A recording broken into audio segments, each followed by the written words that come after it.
सुकृताचे जोडी पवन सुकृताचे जोडी पवन सुकृताचे जोडी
जया नाही माय एकादशी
चारी जे तोंड प्रत्यक्ष ते कुंड चर्मकार प्रत्यक्ष ते कुंड चर्मकार कुंड चर्मकार वय नित्य काळ लेखित आहे वय नित्य काळ लेखित आहे त्याचे वय नित्य काळ लेखित त्याचे वय नित्य काळ लेखित आहे काय करत रागेदात काय कर करा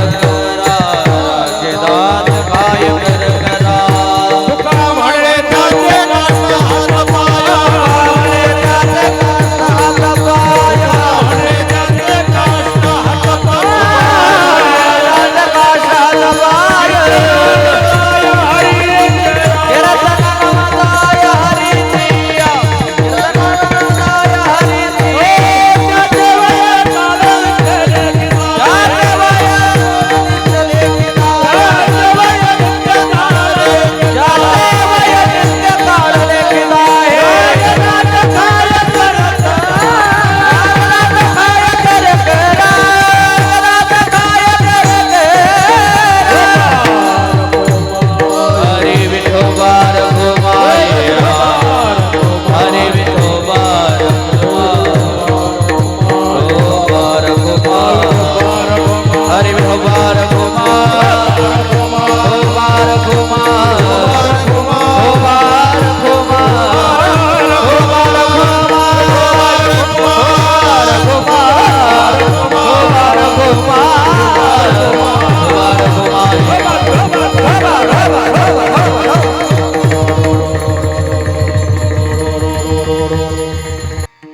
जया नाही नेम एकादशी व्रत जाणावे ते प्रेत सर्व लोकी त्याचे वय नित्य काळ लेखित आहे रागे दात खाय कर करा जयाची ये द्वारी तुलसी वृंदावन नाही ते स्मशान गृह जाणा त्याचे वय नित्य काळ लेखित आहे रागे दात खाय कर करा जये कुळी नाही एकही वैष्णव त्याचा बुडे भव नदी ताफा त्याचे वय नित्य काळ लेखित आहे रागे दात खाय कर करा विठोबाचे नाम नुच्चारी जे तोंड प्रत्यक्ष ते कुंड चर्मकाचे त्याचे वय नित्य काळ लेखित आहे रागे दात खाय कर करा तुका म्हणे त्यांचे काष्ठ हात पाय कीर्तनान वजाय हरिचिया त्याचे वय नित्य काळ लेखित आहे रागे दात खाय कर करा विठ्ठल हरी विठ्ठल हरी विठ्ठल विठ्ठल विठ्ठल विठ्ठल विठ्ठल विठ्ठल विठ्ठल विठ्ठल विठ्ठल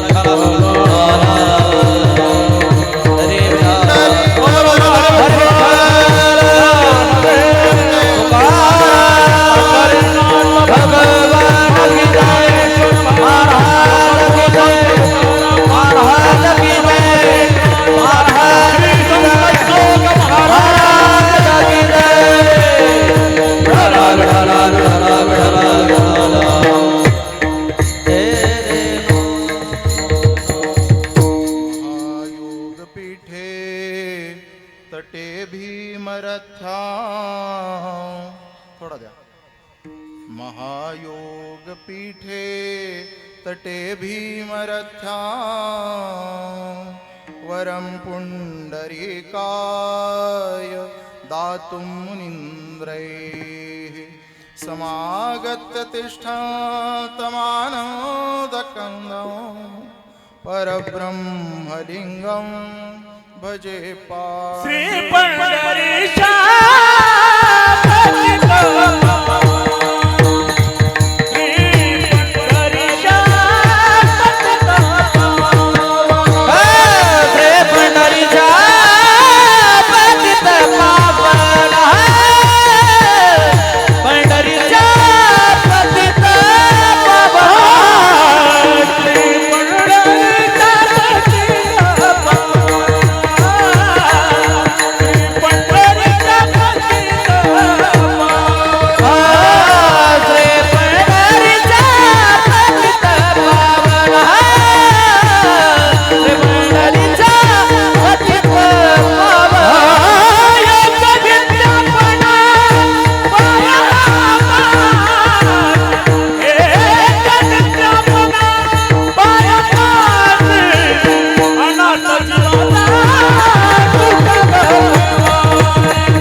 दयाळा तुमचा अनुग्रह लादलो पावन झालो चराचरी मी कळा कुसरी काहीच नेणे बोलतो वचने अति भाविका एका जनार्दनी तुमचा दास त्याची आस सेवे लागी सेवक झालो तुमच्या लागलो निज चरणा अहो स्वामी तुकया देवा यावरी दंडरावा अवेर सेवे लागी सेवक झालो तुमच्या लागलो निज चरणा अहो स्वामी तुकया देवा यावरी दंडरावा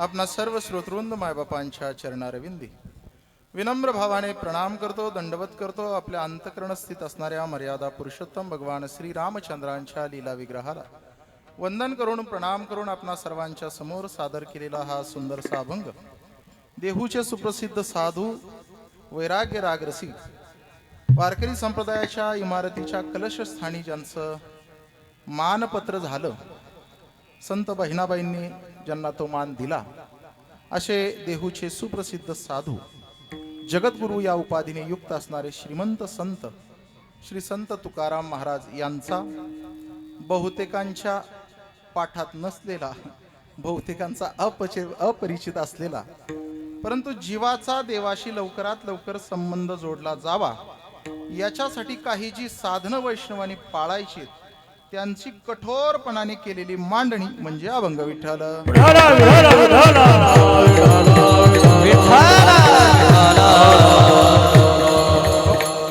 अभंग थोडा मोठा आहे, त्याच्यामध्ये काही साधनं सांगितलेली आहेत, आपण पाहून घेऊ. उत्तरार्धामध्ये त्याच्या विस्तारात मी जाईल.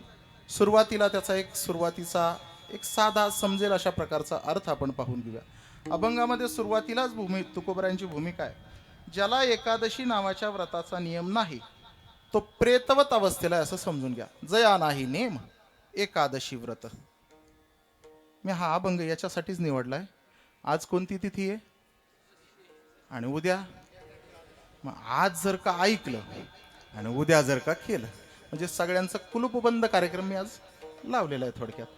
त्याच्यासाठी मी हा अभंग जाणीवपूर्वक दशमीला एकादशीचं महत्त्व सांगणारा घेतलं. म्हणजे उद्याच्याला इथं येणारा घरातून अन्न खाऊन येणार नाही, त्याच्यासाठीच मी हा अभंग आवडीने निवडला. ज्याला एकादशीच्या व्रताचा नियम नाही, तुकोबराय म्हणतात ते प्रेत आहे. प्रेत ते चालत फिरत असेल पण त्याच्या शरीराला जसा प्रेताला हात लावल्यावर आंघोळ करतो ना, तशा प्रकाराने जाणून घ्या प्रेत आहे ते. प्रेत काळाची जाणीव करून दिली आहे. कुणी गपचूप खात असेल, लपून खात असेल, बाहेर दाखवत असेल आणि आतल्या खोलीत खात असेल, त्याचे वय नित्य काळ लेखित आहे. देवाचा CCTV त्याच्यावर चालू आहे, समजून घ्या. त्याचे वय नित्य काळ लेखित आहे. रागे दात खाय कर करा ये म्हणतो, वरती ये पाहतो तुझ्याकडं, भाकरी चुर चुरा, वरती ये तुझ्याकडं बघतो, कर करा. यमाने CCTV टाकलेलाच आहे, समजून घ्या. जयाची ये द्वारी तुलसी वृंदावन. आता मी ज्या घरामध्ये गेलो, सचिन दादा तुमचंच घर होतं ना, बाळकृष्ण महाराजांचं घर, तिथे आतमध्ये गेलो, बाहेरच तुलसी वृंदावन आहे, आतमध्ये गेलो, पूजन केलं. सात्विक मंडळी, दारामध्ये तुलसी वृंदावन असलं पाहिजे. नसेल तर ते स्मशान, तुकोबरायांची भाषा. आणि असेल तर नाही ते स्मशान, मग ते ग्रह जाणा. तुळशीचं वृंदावन आपल्या दारात असलं पाहिजे, ही तुकोबरायांची आग्रहाची भूमिका आहे. पुढे जाऊन तुकोबराय म्हणतात, अहो एखादा तरी वैष्णव आपल्या कुळामध्ये जन्माला आला पाहिजे, म्हणजे तो आपलं कुळ हे पावन कृष्ण नामे करून टाकेल. म्हणून एखादा वैष्णव तो निर्माण होण्यासाठी स्वतः वैष्णव व्हावं लागेल आणि मग वैष्णवाचं निर्माण करावे लागेल. तुकोबरायांची भाषा आहे.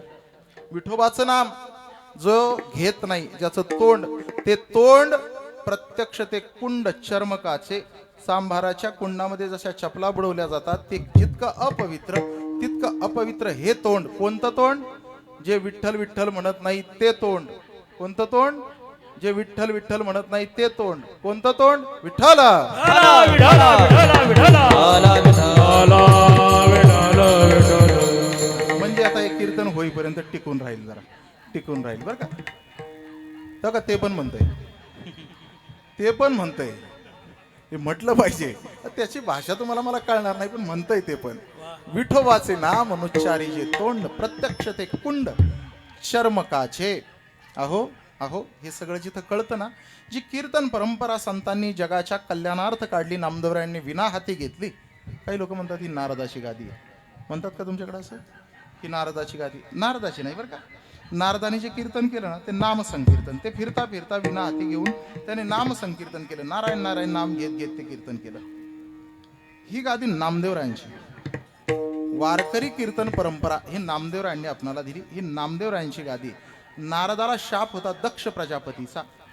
भागवतजनने ऐकलं असेल किंवा वाचलं असेल, थोडं अध्ययन केलं असेल, त्यांच्या लक्षात येईल. नारदाला दक्षाचा शाप होता आणि त्या शापापोटी नारद एका घटिकेपेक्षा जास्त काळ एका जागेवर थांबू शकत नव्हता. एक घटिका किती वेळ माहिती आहे का तुम्हाला? एक घटिका, ब्राह्मण नाही का म्हणता, अहो घटका भरत आली, चला लवकर. मुहूर्त टळत, चला चला लवकर. एक मुहूर्त म्हणजे 2 घटिका. 2 घटिका मिळून एक मुहूर्त होतो. त्यातला एक घटिका हा काळ किती? तर तो साधारण 24 मिनिटाचा काळ. त्याला एक घटिका म्हणतात. मग 24 मिनिटात हे कीर्तन होईल का आपलं? 24 मिनिटात नारदाची गादी जर म्हटलं तर 24 मिनिटात हे कीर्तन होईल का? मग 24 मिनिटांनी जागा बदलावी लागेल ना. माझं जमल, मी आपला एकटा माईक घेऊन जाईल. पक्वाद्याचं कसं काय करायचं? गायकवाद बरं हे राहू दे, साऊंड सिस्टीम वाल्याचं कसं काय करायचं? मग ही गादी कोणाची आहे? ही गादी ही नारदाची नाही. नारदानी केलं नाम संकीर्तन. पण हे जे वारकरी कीर्तन आहे हे आम्हाला नामदेवरायांनी दिलं.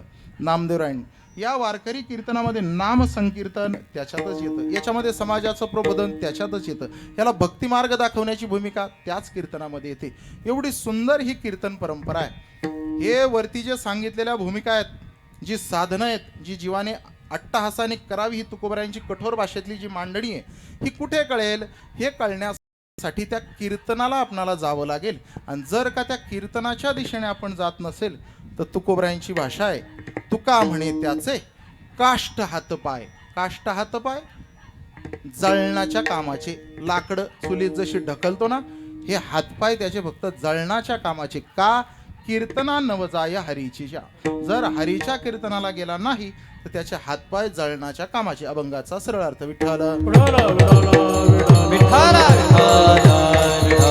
त्यांच्या संबंधाने पहा, वारकरी कीर्तन उभं नामदेवरायांनी सुरुवात केली. कीर्तनकार उभा, कीर्तनकार उभा, आपला विना उभा, आपला ऊर्ध्व पंढर गंध उभा, पखवाजा आत्ता बसलाय, गुढी होती, गुढी ना, उभा उभा, पखवाजा उभा, गायक, विनेकरी, श्रोते सुद्धा उभे होते. श्रोते, श्रोत्यांना बसायचा मान मिळाला.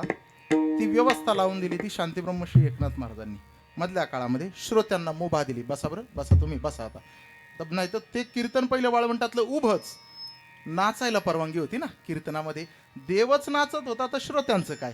त्याचंच नाचता नाचता गळला पितांबर. श्रोत्यांना परवानगी होती, श्रोते उभे होते. ते नाथरायांनी मुभा दिली आणि मग त्यांनी बसवलं. ज्ञानोबरायांचं प्रवचन, नामदेवरायांचं कीर्तन, नाथरायांचं भागवत, ह्या परंपरा पडल्या ना, श्रोत्यांना आता बसायला मुभा मिळाली. ही आपल्या कीर्तन परंपरा आहे. या कीर्तन परंपरेला अनुसरणारी, तिच्यावर अत्यंत अधिक प्रेम करणारी आपण सगळी मंडळी बरं का. आणि मग ह्या परंपरा गावोगावी रुजल्या गेल्या. आपल्या गावातील बाळकृष्ण महाराज यांच्या मार्गदर्शनाखाली कृपा आशीर्वादाने हा सप्ताह सुरू झाला.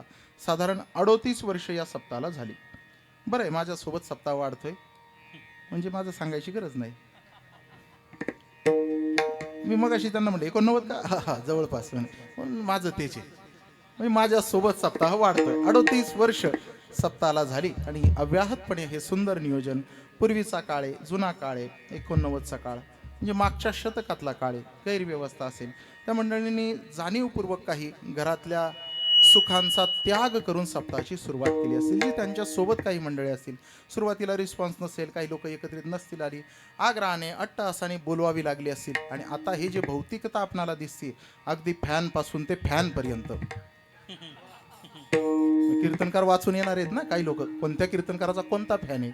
इथले फॅन वेगळे, काही ते फॅन आहेत. फॅन पासून फॅन पर्यंत जी ही व्यवस्था आली ना सुंदर प्रकाराने, हे सगळं जे आत्ता दिसतंय ना याच्या मागे 38 वर्षाची मेहनत आहे, 38 वर्षाची. आणि तुम्हा सगळ्यांचं अभिनंदन करतो, कौतुक करतो. हा सप्ताह मोठ्या ताकदीने आणि दिमागदारपणे जो जो या सप्ताहामध्ये जशा प्रकाराने सहकार्य करीत असेल त्याला तशा प्रकाराने पांडुरंगाचा कृपा आशीर्वाद लाभेल. विठ्ठल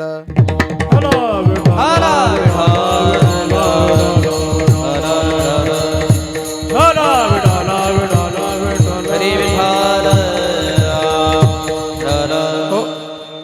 निमित्त फार सुंदर आहे आपलं. संत सोखामेळा महाराज आणि संत मुक्ताई महाराज यांच्या समाधीचा सोहळा याचं निमित्त करून बाळकृष्णजी महाराज करपे यांच्या प्रेरणेने हा 38वा हरिनाम सप्ताह हा महोत्सव आपण पार पाडत आहात. कथा कीर्तनं उत्कृष्ट वक्ते महाराष्ट्रभर जे ख्यातनाम आहेत त्यांची कीर्तनरूपी सेवा या ठिकाणी आयोजित केलेली आहे. पारायण आहे, सगळ्या गोष्टी या ठिकाणी होत आहेत. भजन भोजन सगळ्या गोष्टी आनंदाने आपण करणारी मंडळी. आजची ही सेवा माझ्या वाट्याला ज्यांच्या मार्फत आली, आदरणीय महाराष्ट्रींचाच फोन आला. हा फोन यायला कारणीभूत जी मंडळी आहेत, आमचा आणि थोडा बापूसाहेबजी टाक यांचा थोडासा लोभ आहे, प्रेम आहे. ज्ञानेश्वरजी त्यांचा आणि आमचा थोडासा प्रेम.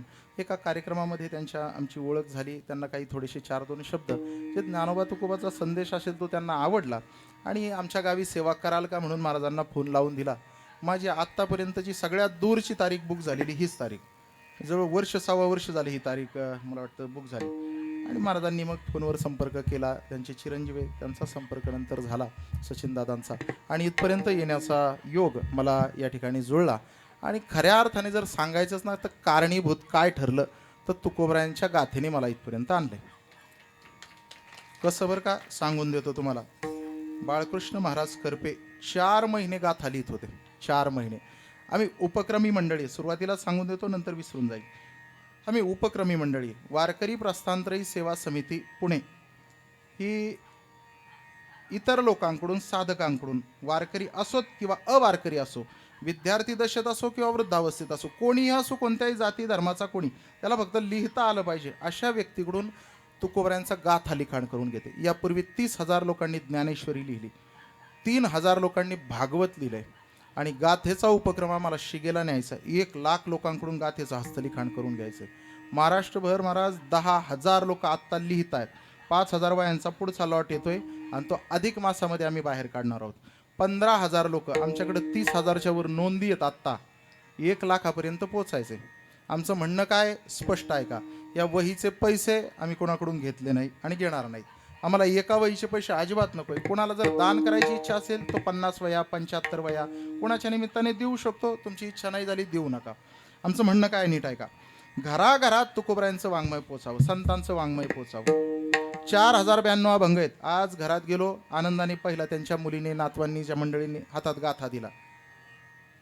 घरात जातो आपण, फिरतो, गायक वादक मंडळी आहेत तुम्ही, प्रत्येकाच्या घरात जातो, लोक पार घरदार उघडून दाखवतात. महाराज हे कुठले बघा. एकाने मला फार कर केला, त्याने बाथरूम उघडून दाखवलं. म्हणलं आता काय दाखवतो काय माहिती. म्हणलं कमोड महाराज जपानचं आहे. आता काय करू, जपानचं आहे तर काय दाखवतील लोकांचा भरोसा नाही. मग आता एखादा कीर्तनकार घरात गेल्याच्या नंतर आता माणूस काय दाखवेल उघडून, महाराज पहा ना माझ्या वडिलांनी लिहिला, महाराज मी लिहिला, महाराज माझ्या पत्नीने लिहिला, महाराज ऐकता का माझ्या मुलीने लिहिला. हो हा गाथा घराघरात हे मिरवण्यासारखं आहे. हे भूषण बाळगण्यासारख्या या वस्तू आहेत. याचा धरीन अभिमान आणि करीन आपुले जतन, याचा अभिमान धरायचा आहे. हे काय बाकीचं थोडं जरा इकडून तिकडून अतिक्रमण झालं की आला जेसीबी पाडून टाकतील. पण हे पडण्यासारखं नाही महाराज. देवनिया जीवा देवनिया जीवा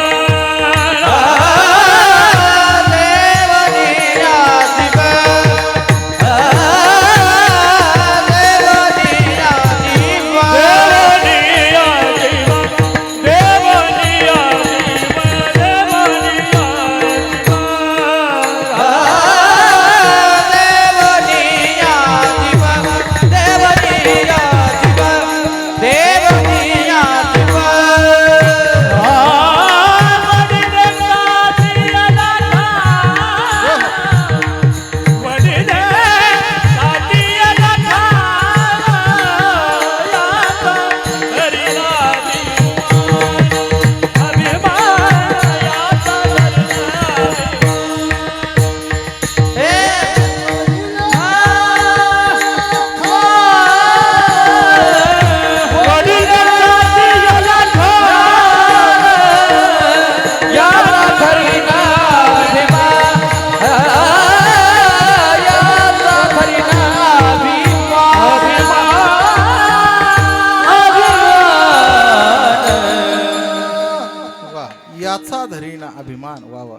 तुम्ही जाणती लोक दिसता जरा, मग थोडे तोकड्या नका वाजू, एकदम मोकळ्या वाजून घ्या मग.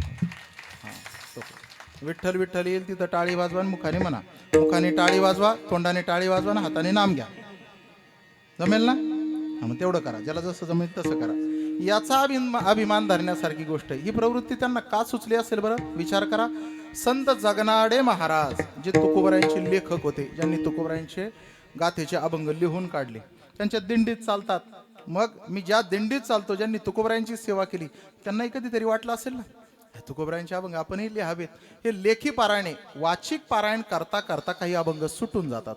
वाचिक पारायण आपण करतो, बसतो, ज्ञानेश्वरी पारायण असतं, भागवताचं पारायण असतं, गाथेचं पारायण असतं, कधी कधी नामदेवरायांच्या गाथेचं पारायण, एकनाथ महाराज का कोणतेही पारायण करता करता आला फोन गेले 5-10 अभंग निघून गेल्या, 10-20 ओव्या निघून जातात. परत माग एवढे आपण हुशार नाही की मागं जाऊन रिवर्स गेअर टाकावा. आपल्याला 500ची नोट मागं पडली तर रिवर्स गेअर पडेल, पण 5 अभंग मागं पडले ना, आपला रिवर्स गेअर पडणार नाही. आपण खतरनाक लोक होतो, आपला रिवर्स तिथं नाही पडणार. आता सांगा, लेखी पारायण करताना किती अभंग सुटतील? Not a single word. अनुस्वार सुद्धा सुटणार नाही आणि संतांचा अनुस्वार सुद्धा कल्याण केल्याशिवाय राहणार नाही. विचार करण्यासारखी गोष्ट आहे. अशी बारकाली पोरं असतात ना घरामध्ये, ही पोरं, आमचं म्हणणं आहे आता सगळी इंग्लिश मिडियमला आहेत. बहुतेक करून 90% लोक आता इंग्लिश मिडियमला पोरं घालतात. मराठी त्यांची वीक होत चालली आहे, लूज पडत चालली आहे. त्यांना मराठी तेवढी ताकदीने येत नाही. आपलीच पोरं मराठीत नापास होत चालली आहेत. मराठी लिहायची सवय नाही. बाबा लिहितायत, मग जरूर मी पाहतोय कीर्तन प्रवचन लिहून काढतायत. ही लिहिण्याची पद्धत आहे ना, ही बंद होत चालली आहे. त्या मोबाईलने सगळ्या वस्तू खाल्ल्या सगळ्या. त्याने अलाराम घड्याळ होतं जुनं, खाल्लं. बॅटरी असायची, खाल्ली. त्याने बऱ्याच गोष्टी खाल्ल्या, कॅल्क्युलेटर खाल्लं. बरंच माणसं सुद्धा खाल्लेली आहे त्याने, माणसं सुद्धा खाल्लेली आहे. एवढा गरजेचा आहे. अन्न, वस्त्र, निवारा. माणसाच्या 3 मूलभूत गरजा: अन्न, वस्त्र, निवारा. आता त्यात चौथा मोबाईल धरा. मोबाईल शिवाय माणूस नाही. घरात माणसं 8, मोबाईल 15. एखाद्याकडे एकच राहतो, नाही तर बाकीच्यांकडे 2 आहेत. माझ्याकडे 2 आहेत, एक खाली इथे कमरेला एक. 2 मोबाईल माणसाला राहिलेत. आता अवघड परिस्थिती. या मोबाईलने एवढा वेळ खाल्ला, एवढा स्क्रीन टाइम खाल्लाय. बारीक पोरं ॲडिक्ट झालेत मोबाईलची. मोठाली लोक सुद्धा एकटंच हसत बसते रील पाहता कळतच नाही काय चाललंय. आणि त्यात जर हेडफोन लावलेला असेल तर कळणारच नाही काय भानगडे. एकाला उचलून येड्याच्या इस्पितळात नेऊन टाकला, तिथं गेल्याच्या नंतर कळलं ते हेडफोन लावून ऐकत होतं ना हसत होतं. ह्यांना वाटलं येड आहे म्हणून तिकडे नेऊन टाकलं. एवढी अवघड परिस्थिती झाली. मोबाईल वेडे झालेत लोक ना, मोबाईल वेडे झालेत. आमचं म्हणणं आहे स्क्रीन टाइम थोडा कमी व्हावा. घराघरात लेकरं आहेत ना, त्यांना शुद्ध लेखन म्हणून अभंग लिहायला द्या. गाथा घ्या, फुकट आहे.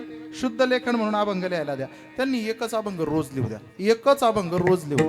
आता माझं म्हणणं आहे का, एक अभंग रोज लिहू द्या. शुद्ध लेखन म्हणून त्यांचा एक अभंग लेखन शुद्ध करील, नवल काय त्याचं जीवन शुद्ध करून टाकेल. एक अभंग.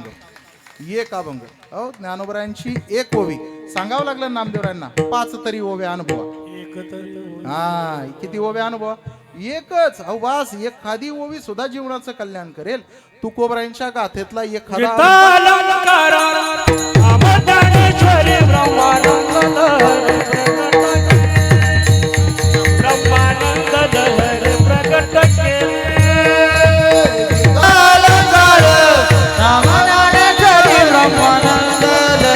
प्रगट केली, ब्रह्मानंद लहरी प्रगट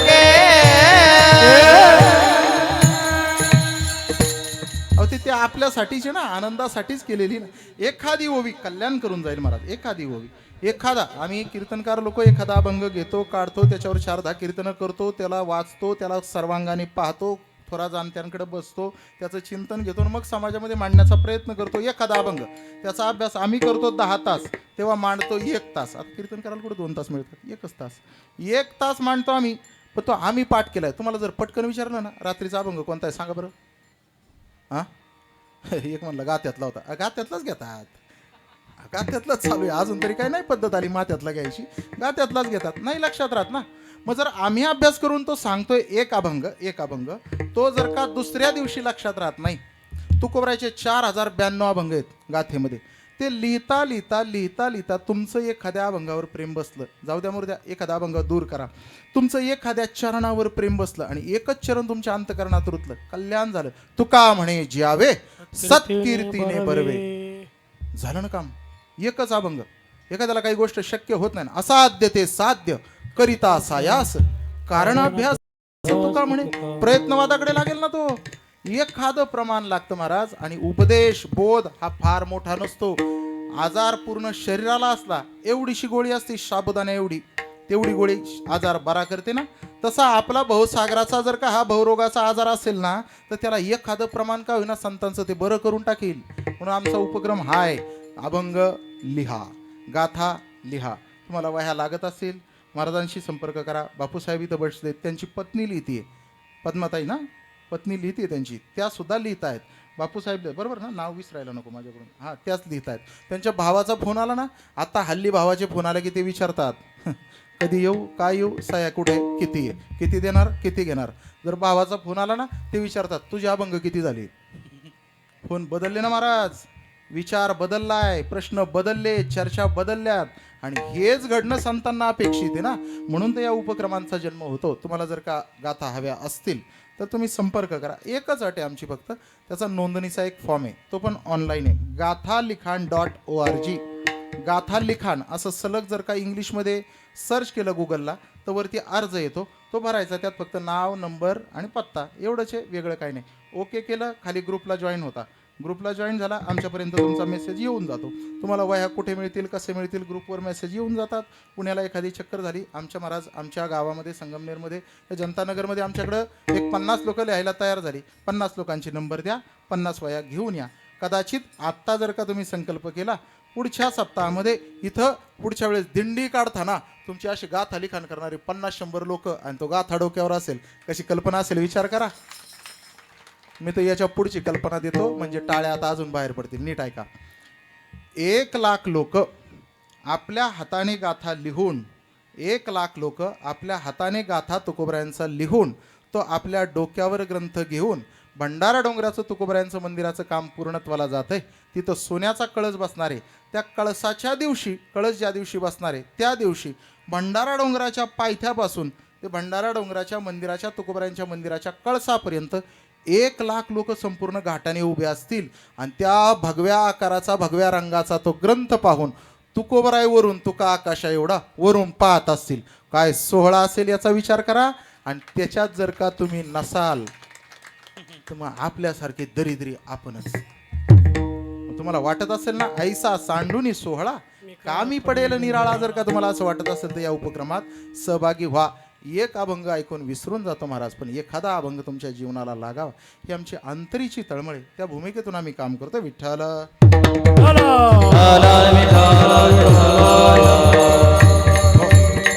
आता थोडा अभंगाचं चिंतन. अभंग मोठा आहे, त्याच्यामध्ये प्रवेश करून घेतो आणि एक एक मुद्दा काढून देतो. वेळेमध्ये सेवा संपवतो. 7:30ला चालू झाली, 9:30च्या काट्याला बरोबर सेवा संपून जाईल. पगारापुरतं काम तरी केलंच पाहिजे, तेवढं तर जमतं मला. ऐका आता मुद्दा ऐका. तुकोबरायांचा हा अभंग जीवाचा देवाशी लवकरात लवकर संबंध जोडला जावा याच्यासाठी तुकोबराय काम करतात. बुडती हे जन न देखवे डोळा म्हणून तुकोबराय काम करतात. तुकोबरायांची अभंगवाणी, अभंगसंहिता अभ्यासताना, पाहताना, वाचताना, ऐकताना, कोणतेही कार्य करताना आपल्या असं लक्षात येईल बरं का, तुकोबरायांनी अनेकांसोबत संवाद साधलेत. ती एक संवादात्मक भूमिका आहे. जसा प्रसंग तुकोबरायांच्या समोर घडलाय, जशा प्रकारचं व्यक्तिमत्व आलंय, जशी घटना समोर घडली, जसा हा संसार दिसला भास, तशा प्रकारे तुकोबरायांनी अभंगसंहिता तयार केली. ती काय अशी सलग बसून तयार केलेली नाही, ती प्रसंगानुरूप तयार झालेली. हे एक स्फुट काव्य आहे, स्फुट काव्य. काही ग्रंथ असतात त्या ग्रंथांना चेन लिंक असते, म्हणजे पहिला अध्याय वाचला, दुसरा अध्याय वाचलाच नाही, तिसरा वाचला, मधल्या अध्यायाचे चिंतन ती लिंक लागणार नाही. तुकोबरायांचं तसं नाही. पहिल्या अभंगाचा दुसऱ्या अभंगाशी संबंध असेलच असं नाही. पहिला अभंग घरच्यांविषयी असेल तर दुसरा अभंग बाहेरच्यांविषयी असेल, त्याच्याशी काही लिंकिंग नाही. काही प्रकरणं मोजकी आहे, पायकाचं प्रकरण, बाळक्रीडेचं प्रकरण, किती एक शृंखला आहे, ती एक साखळी आहे. पण काही अभंग असे आहेत की बऱ्यापैकी अभंग ते स्फुट काव्य आहे बरं का, ते स्फुट काव्य. मग याच्यामध्ये तुकोबरायांची भूमिका अशी की पटकन देवाशी संबंध जोडला जावा. काही अभंग असे तुकोबराय पत्नीशी संवाद सांगतात. हा ऐका हो, काय करता, आवाज करता, भांडता कशाला, अहो कोण येते आमच्या घराशी कशाला, काय ज्याचा त्याला नाही धंदा, का भांडतेस, येतायत लोक, विठ्ठल विठ्ठल करतायत, टाळ वाजवतायत, भजन करतायत, तुला काय त्रास होतोय. तुकोबराय कधी कधी पत्नीशी संवाद करताना दिसतात. तुकोबराय कधी कधी एकांतात जातात, नको या जगाचा कंटाळा आला मला जरा, मी थोडासा एकांतात जाऊन कुठेतरी घोराडा जवळ करतात, कुठेतरी भामचंद्र जवळ करतात, कुठेतरी भंडारा डोंगरावर जाऊन बसतात आणि तिथं गेल्याच्या नंतर तुकोबरांना एकांताचा वास आवडतो. येणे सुखे रुचे एकांताचा वास, नाही गुणदोष अंगायत. गुणदोष अंगाला येत नाही. मग त्यावेळेस तुकोबराय कोणाशी संवाद करायचा? वृक्षवल्ली आमासो जय हो.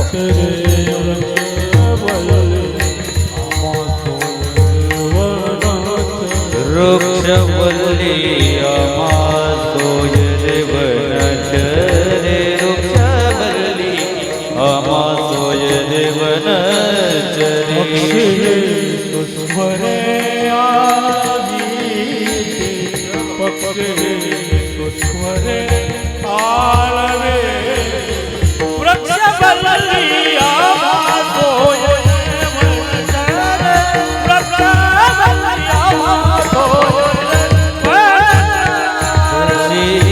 सुस्वरे आळवे ते पक्षी सुस्वरे आळवे ते वृक्षवल्ली आमासोय देवनचरे वृक्षवल्ली आमासोय देवनचरे. पक्षी ही सुस्वरे आळविती. पक्ष्यांनी सुस्वर आळवली पाहिजे. पक्ष ऐकत नाही आजकाल, भांडतात एकमेकासोबत. पक्ष्यांनी तुम्ही कोणत्या पक्षाचे बघून घ्या. पक्ष्यांनी जरा सुस्वर इकडचा अध्यात्माचा सुस्वर आळवला पाहिजे, तेव्हा त्यांचंही कल्याण आहे, त्यांचंही कल्याण. पक्षी एकांतात गेले. तुकोबराय झाडा वेली फुलांसोबत सुद्धा बोलताना दिसतात. तुकोबराय शेवटी म्हणतात, आम्ही मनाशी सुद्धा संवाद करतो. तुका म्हणे होय मनाशी संवाद आपुलाची वाद आपणाशी. कधी कधी ते मनाशी बोलतात, कधी कधी संतांशी बोलतात. तुम्ही सनकाधिक संत म्हणविता कृपावंत. एवढा उपकार करा, देवाला नमस्कार सांगा. कधी संतांशी बोलतात, कधी पत्नीशी बोलतात, कधी घरच्यांशी बोलतात, पोरांशी बोलतात, थोरांशी बोलतात, चोरांशी बोलतात, सगळ्यांशी बोलतात. प्रत्येकासोबत तुकोबरायांचा संवाद सापडेल आपल्याला. तुम्ही थोडीशी बायफर्गेशन करायला गेले ना, थोडीशी जरा इकडचे तिकडे काही अभंग कोणत्या कॅटेगरीत येते टाकायला गेले, समजून जाईल तुम्हाला तुकोबराय कोणाशी ना कोणाशी कोणत्या ना कोणत्या प्रकारे संवाद करताना दिसतात. मग तुम्हाला हेही थोडंसं लक्षात येईल. कधी कधी तुकोबराय पोरांशी बोलताना वेगळ्या भाषेत बोलतात, थोरांशी बोलताना वेगळ्या भाषेत बोलतात, चोरांशी बोलताना वेगळ्या भाषेत बोलतात, सांसारिकाशी बोलताना वेगळ्या भाषेत बोलतात. उपदेश कसा करावा? अहो, ज्याचा जसा अधिकार तैसा करू उपदेश. ज्याची पात्रता जशी आहे, ज्याचा अधिकार जसा आहे, तशा प्रकारे तुकोबराय उपदेश करताना दिसतात. लेकरू इथं उठतंय बसतंय टाळ वाजवतंय, उठतंय बसतंय टाळ वाजवतंय, खालून त्याचा पप्पा असं सांगतोय, म्हणजे मला सगळं दिसतंय. ते आहे खोडकर आहे आणि हे वय खोडकरच राहतं. तरी सुद्धा त्याला इथं येऊन अशा पोशाखात उभं राहावं वाटलं. त्याला ज्या भाषेत समजेल त्या भाषेत ते तिथून सांगतात. नाही समजलं तर डोळ्याची साईज डबल एक्सल, पण ते सांगतात ना म्हणजे ते. आणि मग इकडं पोरग बसलंय, इकडं आपल्या पुढची पिढी आहे आणि इकडं आपल्या अगोदरची पिढी आहे. ती भाषा इकडं वापरतील का? इकडं अशी भाषा आणि इकडं अशी भाषा. हे जसा फरक पडतो ना, हा तसाच फरक आहे महाराज. कधी कधी पोरांशी बोलताना तुकोबराय साध्या भाषेत बोलतो, कधी कधी थोरांशी बोलताना तुकोबराय विशेष भाषेत आदबीच्या भाषेत बोलतात. हा फरक का महाराज? संत फरक करतात का? विषमता निर्माण करतात? अजिबात नाही महाराज. ज्याचा जसा अधिकार आहे ना, तशा प्रकाराने ते सांगण्याचा प्रयत्न करतात. अधिकार तैसा करू उपदेश. उद्देश काय? समस्त जगाचं कल्याण. लहान थोर स्त्रियादी शूद्र आदी करून वेश्या सुद्धा सांगितल्यात. सगळ्यांचं कल्याण होण्यासाठी तुकोबरायांची अभंग संहिता बाहेर पडलेली, त्या मुखातून ती बाहेर आलेली आहे. मग तुकोबराय बोलताना फरक होतोय बरं का. पोरांशी बोलतात, गोड गोड बोलतात. काही भूमिका अशा आहेत तुकोबरायांच्या. राजे शिवछत्रपतींसारखा एक युग पुरुष, त्याच्यासोबत सुद्धा तुकोबरायांचा संवाद आहे. राजे शिवछत्रपती प्रकरण तुम्हाला माहीत असेल कदाचित. राजे गड उतार झाले आणि तुकोबरायांच्या प्रेमामध्ये पडले.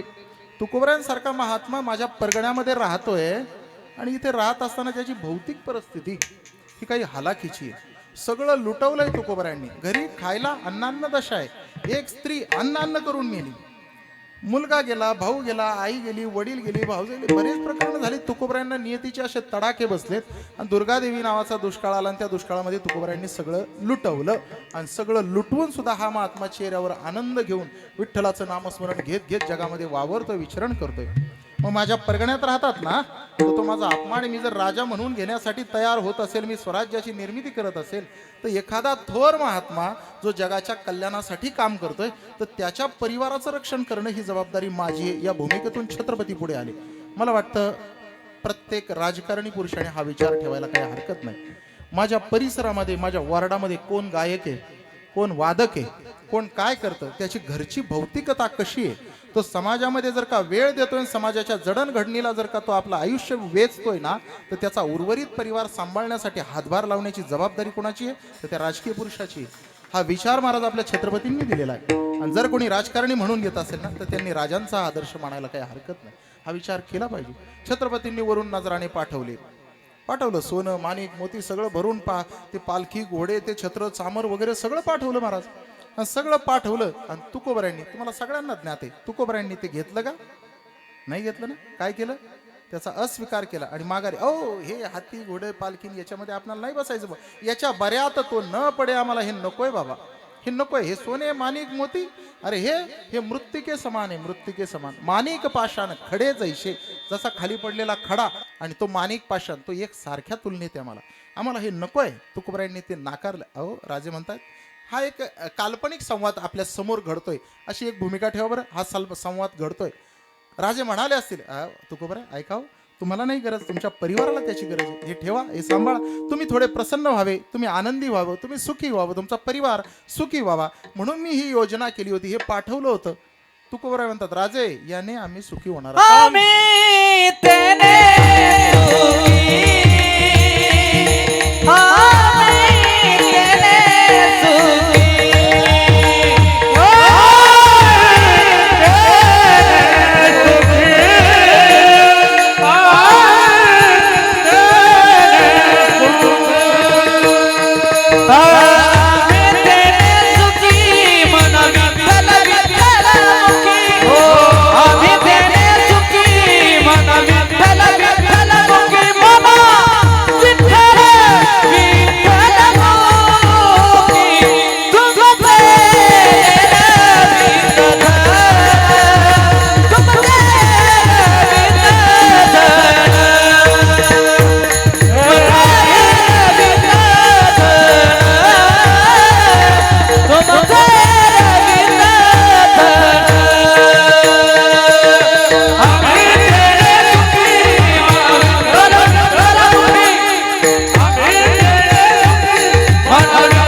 सुखी,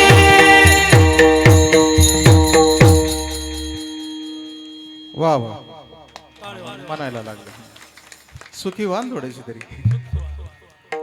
आम्ही तेने सुखी राजे, तुमची जी कल्पना आहे की आम्हाला सुख व्हावं, तर ते याने नाही होणार. तुम्ही काय करा, विठ्ठल विठ्ठल मुखाने म्हणा, विठ्ठल विठ्ठल मुखाने म्हणा. उपदेश करायला सुरुवात केली. मी सांगतोय, पोरांशी वेगळं बोलतात, सामान्य संसारिकाशी वेगळं बोलतात, पत्नीशी वेगळं बोलतात, संसारिकाला वेगळा उपदेश. तुकोबरा आज छत्रपतींशी बोलतात ना, छत्रपतींशी बोलताना ते आदबीने बोलतायत, राजांशी बोलताना आदबीने बोलतायत, थोर महापुरुषाशी बोलतायत, आदबीने बोलतायत. राजे ऐका हो, आम्ही सुखी व्हावं असं तुम्हाला वाटत असेल ना, ऐका, तुम्ही विठ्ठल विठ्ठल मुखी म्हणा, विठ्ठल विठ्ठल. याने नाही होणार. ते येरवित्त धन ते माझं मृत्तिके समान. ऐका, हे माणिक पाषाण खड्यासारखे आहेत आम्हाला. राजे ऐकता का? एवढं करा, एवढं करा, एवढं करा. काय करा, काय करा? कंठी मिरवा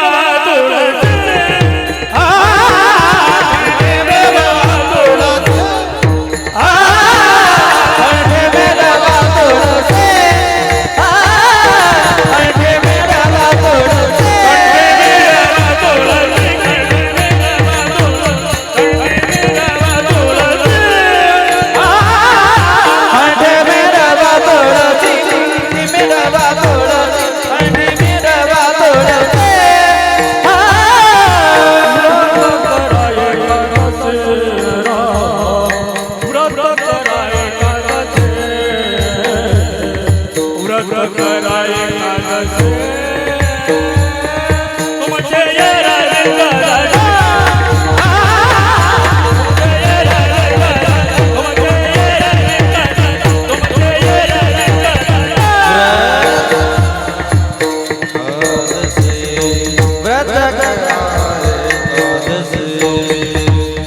व्रत करा एकादशी तुम गए रवि दरना तुम गए रवि दरना तुम गए रवि दरना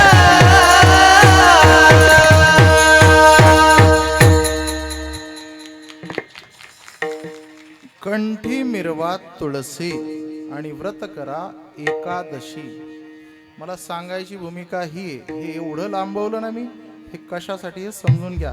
तुकोबराय राजे शिवछत्रपतींसारख्याला उपदेश करत असताना बोलतायत, राजे मुखामध्ये नामस्मरण असू द्या, विठ्ठल विठ्ठल म्हणत चला, गळ्यामध्ये पवित्र तुळशीची माळ असू द्या, आणि ऐका राजे एकादशी सारखं व्रत करा. किती आदबीने प्रेमाने सांगितले बरं का. ते कोणाशी बोलतात यांची जाणीव आहे त्यांना, ते कोणाशी बोलतात याची पूर्ण जाणीव आहे. राजे एकादशीचं व्रत करा. मी मध्ये थोडं प्रतिपादन केलं होतं, हेच वाक्य बोललो की जसं राजे शिवछत्रपतींच्या गळ्यामध्ये कवड्याची माळ होती आई जगदंबेची, तशाच प्रकारे राजे शिवछत्रपतींच्या गळ्यामध्ये विठोबाच्या नावाची तुळशीची माळ सुद्धा होती.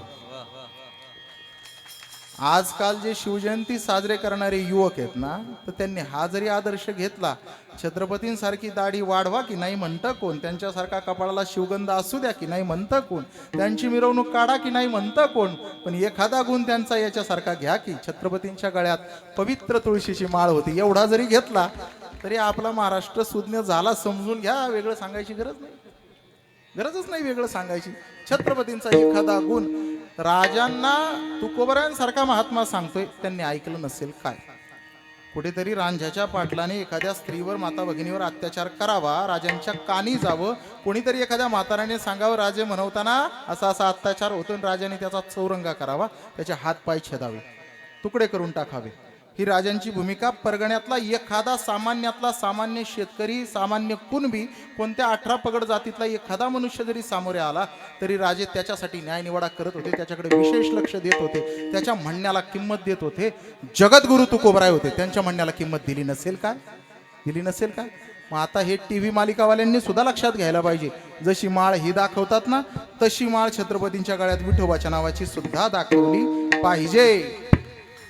आपल्या घरात जर छत्रपतींची प्रतिमा असेल, जशी पांडुरंगाची मूर्ती असते त्यावर आपण छोटी माळ शोधून आणतो एखाद्या वारीला गेल्यावर, आळंदीला गेल्यावर देहूला, तशी छत्रपतींसाठी सुद्धा एखादी माळ शोधून आणा आणि गळ्यात घाला. येणाऱ्या पाहुण्याला कळू द्या की छत्रपतींच्या गळ्यात तुळशीची माळ होती. याचाही प्रचार प्रसार होऊ द्या. महाराज किती सहजपणे सांगितलं आणि छत्रपतींनी ऐकलं नसेल काय? तुमचं काय उत्तर असेल? ऐकलं असेल, बरोबर. मग छत्रपतींनी एकादशी करावी इतक्या सौम्य भाषेत, शांत भाषेत सांगितलं, सौम्य भाषेत सांगितलं. पण आपण किती छत्रपती हे त्यांना माहिती ना. छत्रपतींना त्यांनी सांगितलं ते एका शब्दात ऐकतील. शहाणिया पुरे एकच वचन. एखाद्या शब्दात ते ऐकणार आहे, ते जाणतंय. पण तुमच्या माझ्यासारखे सांसारिक लय खतरनाक आहेत, हे अशा गोड शब्दात ऐकणार नाही, याची तुकोबरायांना पक्की जाणीव आहे. म्हणून तेच एकादशीचं व्रत निष्ठेने करा हे सांगण्यासाठी तुकोबरायांनी जी कठोर भाषा वापरली ना, त्यातला अभंग. जया नाही नेम, जया नाही नेम, जया नाही नेम एकादशी व्रत. हो जया नाही नेम, जया नाही नेम, जया नाही नेम एकादशी व्रत. जया नाही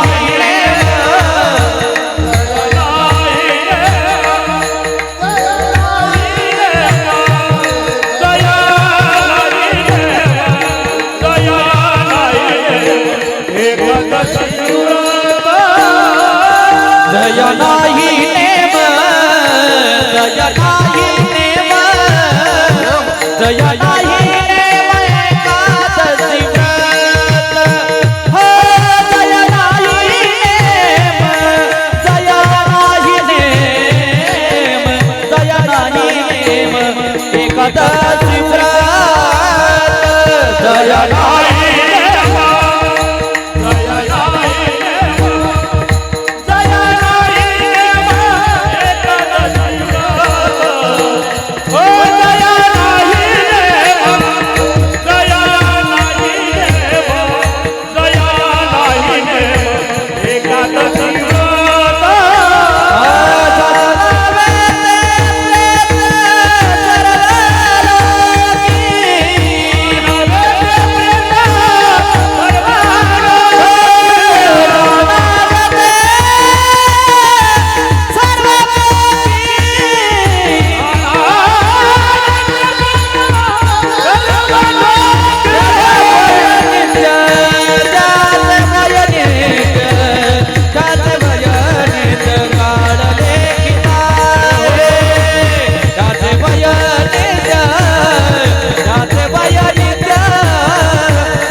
देवया नित्य देवया नित्य काळे घेता वा धन्यवाद फार सुंदर. जया नाही नेम एकादशी व्रत, ज्याला एकादशीच्या व्रताचा नियम नाही तो कोण? प्रेत. चुकून हात लागू द्या, चुकून पाहुण्या रावळ्याच्या मैतीला गेलो आणि लक्षात नाही, चुकून हात लागला. काय करता? घरी गेल्यावर आंघोळ सचेल स्नान अंगावरच्या कपड्यासहित. घरात जर बारकं लेकरू असेल ना, माता भगिनी, ते पत्नीलाही बोलायला कधी जागा भेटत नाही. मैतीहून आलं एवढं कळालं की ती मोठ्याने वचकन अंगावती वा बाहेर. तिला इतर वेळी म्हणता येत नाही, ती आपली बरोबर संधी शोधते वा बाहेर, आणि बाहेर तिकडच पाणी तिकडच. अशी वागणूक देतात ना. काय? फक्त प्रेताला हात लागलाय, हात. मग हे समजून घ्या, ज्याला व्रत नाही, एकादशीच्या व्रताचा नियम नाही, तो जिवंत असं फक्त चालतंय बोलतंय एवढंच समजा, नाही तर ते प्रेतच आहे. सर्व लोकी त्याला प्रेतवत अवस्था आहे. त्याच्याविषयी तुमची माझी चांगली भावना असू शकत नाही. म्हणून एकादशीच्या व्रताचा नियम करावा, याच्यासाठी थोडं कठोर. आपण म्हणतो ना, तुम्ही संत मायबाप, मायबाप म्हणतो ना. मग तुकोबराय माऊली थोडेसे जरा माई या भूमिकेमध्ये बसतात, आईच्या भूमिकेत माऊली बसतात. ते शांत बोलतात, संयमाने बोलतात, गोड बोलतात, लागू नये कोणाला. भुवई कोणाची नुचलावी, दुवाळी कोणाची नुहावी. माऊलींची भाषा आहे. थोडंसं नको बरं का असं बोलायला. कसं बोला? गोड मितले परिरसाळ, शब्द जैसे कल्लोळ अमृताचे, असं बोला बरं का. कोणाला टोचरं बोचरं बोलू नका. ही माऊलीची भाषा आहे. पण तुकोबराय तशी नाही. तुकोबराय अंगावर येतात. माऊली पण बोलतात, पण आपल्याला लक्षात येत नाही. ते जीवजंतूशी कळे चपकन फटका मारलाय. अरे जीवजंतू म्हटलं रे, आपल्याला कळत नाही, आपल्या लक्षात येत नाही. ते जीवजंतू येत मला नाही, लक्षात नाही येणार तुम्हाला. जीवजंतूशी केवी कळे. माऊलीची भाषा अशी आहे, लोण्यातून सुरी जाण्यासारखी. लोण्यातून सुरी घालवा हे तुम्हाला नाही कळणार, लोणीवाल्यांना कळणार. लोण्यातून सुरी गेली ना, कट झालंय म्हणून कळत नाही, पण कट झालेला असतं. म्हणजे ते काप झालाय, त्याचा तुकडा पडलाय, पण तो उचलल्यावर कळतो तुकडा पडलाय. तसा दिसत नाही तुकडा झालेला. तशी माऊलीची भाषा आहे. पण तुकोबराय तशी नाही. माऊली आई या भूमिकेमध्ये. पण तुकोबराय, तुम्ही संत माय जर म्हणत असाल तर माऊली का पहा, आणि तुम्ही संत बाप जर म्हणत असाल तर तुकोबराय का या. एखादी माऊली ना, ते लेकरू चुकलं ना, ते गेली नाही नाही बारीक अजून माझं लेकरू, ती कुरवाळून गेली. आणि बापाच्या पुढं ते ठोक्याच टाकते. त्याच्याकडे दुसरी भाषाच नसते. त्याच्या नाकातून थोडेसे दोन हिरव्या नद्या वाहू द्या, ती माऊली बिचारी तिच्या पदराने, तिला बिलकुल घाण नाही वाटणार, ती तिच्या पदराने पोशील. पण हे इकडे हे दुर्दती हो तिकडे, ते कळत नाही, काय नाही. नियम शिस्त तो लावण्याचा प्रयत्न कोण करतो? बाप. आईच्या कोर्टामध्ये लेकरू कायम माफीचा साक्षीदार, आणि बापाच्या कोर्टात मग त्याला झपकेच बसतात. समाजामध्ये जाताना तू चुकला नाही पाहिजे. तुझी उद्या उत्तर कालामध्ये दुरावस्था नको व्हायला म्हणून बापाने घेतलेली काळजी असते. तशी तुकोबराय बाप भूमिकेत आहे. उद्या देह पडल्याच्या नंतर यमाच्या दारात जायचं ना, प्रत्येकाला जाब द्यायचा ना. तो जाब देताना तुमची दुरावस्था होईल ना, ती मला आत्ता दिसते, तुम्हाला कळत नाही ना, म्हणून मी सांगते थोडा कठोर वचनाने. ही बाप नावाची भूमिका आज या अभंगामध्ये स्पष्ट दिसते. ऐका, जया नाही नेम एकादशी व्रत, जाणावे ते प्रेत सर्व लोकी. छत्रपतींशी बोलताना मवाळीने, कारण त्यांना कळणारे साध्या भाषेत सांगितलं. जाणत्या माणसाला, जाणत्या पुरुषाला लगेच कळतं, पण सामान्याला थोडं कठोरपणे सांगावं लागतं ना, सांगावं लागतं. म्हणून तुकोबरायांनी सांगितलं एकादशीच्या संबंधाने. वारकरी संप्रदाय जगाच्या पाठीवरचा सगळ्यात सुंदर संप्रदाय. याने फार किचकटपणा नाही ठेवलेला. अगदी सोपं सोपं. काय करा? एखादी वारी करा, पंढरपूर, कार्तिकी, आषाढी, एखाद दोन वाऱ्या. एखादीच करायची, पंढरपूरची करा. दोन करायच्यात, कार्तिकीची करा, आषाढीची करा. चार करायच्यात, माघी करा, चैत्री करा, त्याच्यात ॲड करा. प्रत्येक महिन्याची करा. हळूहळू जसं जशी वृत्ती होत जाईल तसा तसा त्याला अडकवलेला आहे. पण सुरुवातीला एकच उपवास करा. कोणता करा? एकादशीचा. एकच नामस्मरण करा. कोणतं? एकदरीला चित्ती. फिनिश. फार नाही अडकवलेलं, फार नाही. बरं कधी करा? हे एका जागेवर बसून घरदार सोडा मग जा, अजिबात नाही. दळिता कांडिता तुझं गाई ना नंद, कसंही उठता बैसता सर्व कार्य करिता हरी बोला, हरिमुखी म्हणा, हरिमुखी म्हणा, असोनी संसारी आणि जीवे वेग करू. हे वारकरी संप्रदायाने इतकी सोपी उपासना भक्ती पद्धती सांगितली, इतकी सोपी. मग एखादंच व्रत करा ना, एखादं 15 दिवसाला, महिन्याकाठी 2 उपवास. फार उपवास करू नका. आणि यांचं तर लय उपवास राहतात. आटपाट नगर होतं, तिथं एक राजा राज्य करत होता. कुठून आटपाट गोळा केलेत मलाच माहित नाही. ग्रंथ वाचणारी मंडळी आहेत, जाणती मंडळी आहेत, तुम्ही कीर्तन ऐकणारी आहेत. आठपाट नगर कुठं सापडलं मला दाखवून द्या जरा. मला आजपर्यंत नाही सापडलं. मी भरपूर ग्रंथ वाचण्याचा प्रयत्न केला, पण ते आठपाट सापडलेच नाही. कुठून आणलेत काय माहिती. श्यामबाला कुठून आली? कशाचं व्रत येते? थोडी लक्ष्मी मिळावी म्हणून ते व्रत करताना. अहो त्या व्रताने लक्ष्मी मिळल. आणि मलाही असं वाटतं बरं का, तुम्हाला थोडं वाईट वाटलं तर वाटू द्या, बदल होईल. आठपाट नगर होतं हे व्रत करून. म्हणजे ते 4 गुरुवारच आहे ना, किती करता?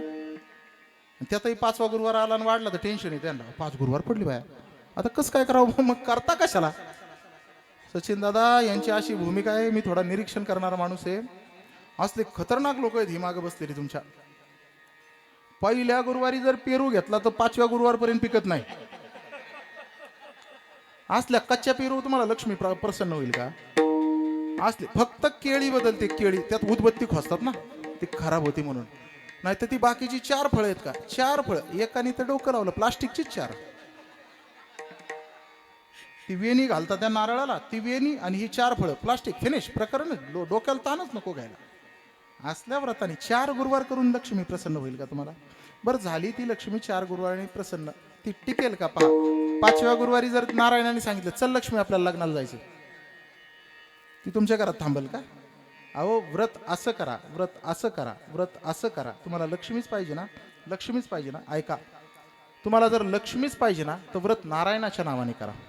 नारायणाला प्रिय असणारं व्रत करा. नारायणाला कोणतं व्रत प्रिय?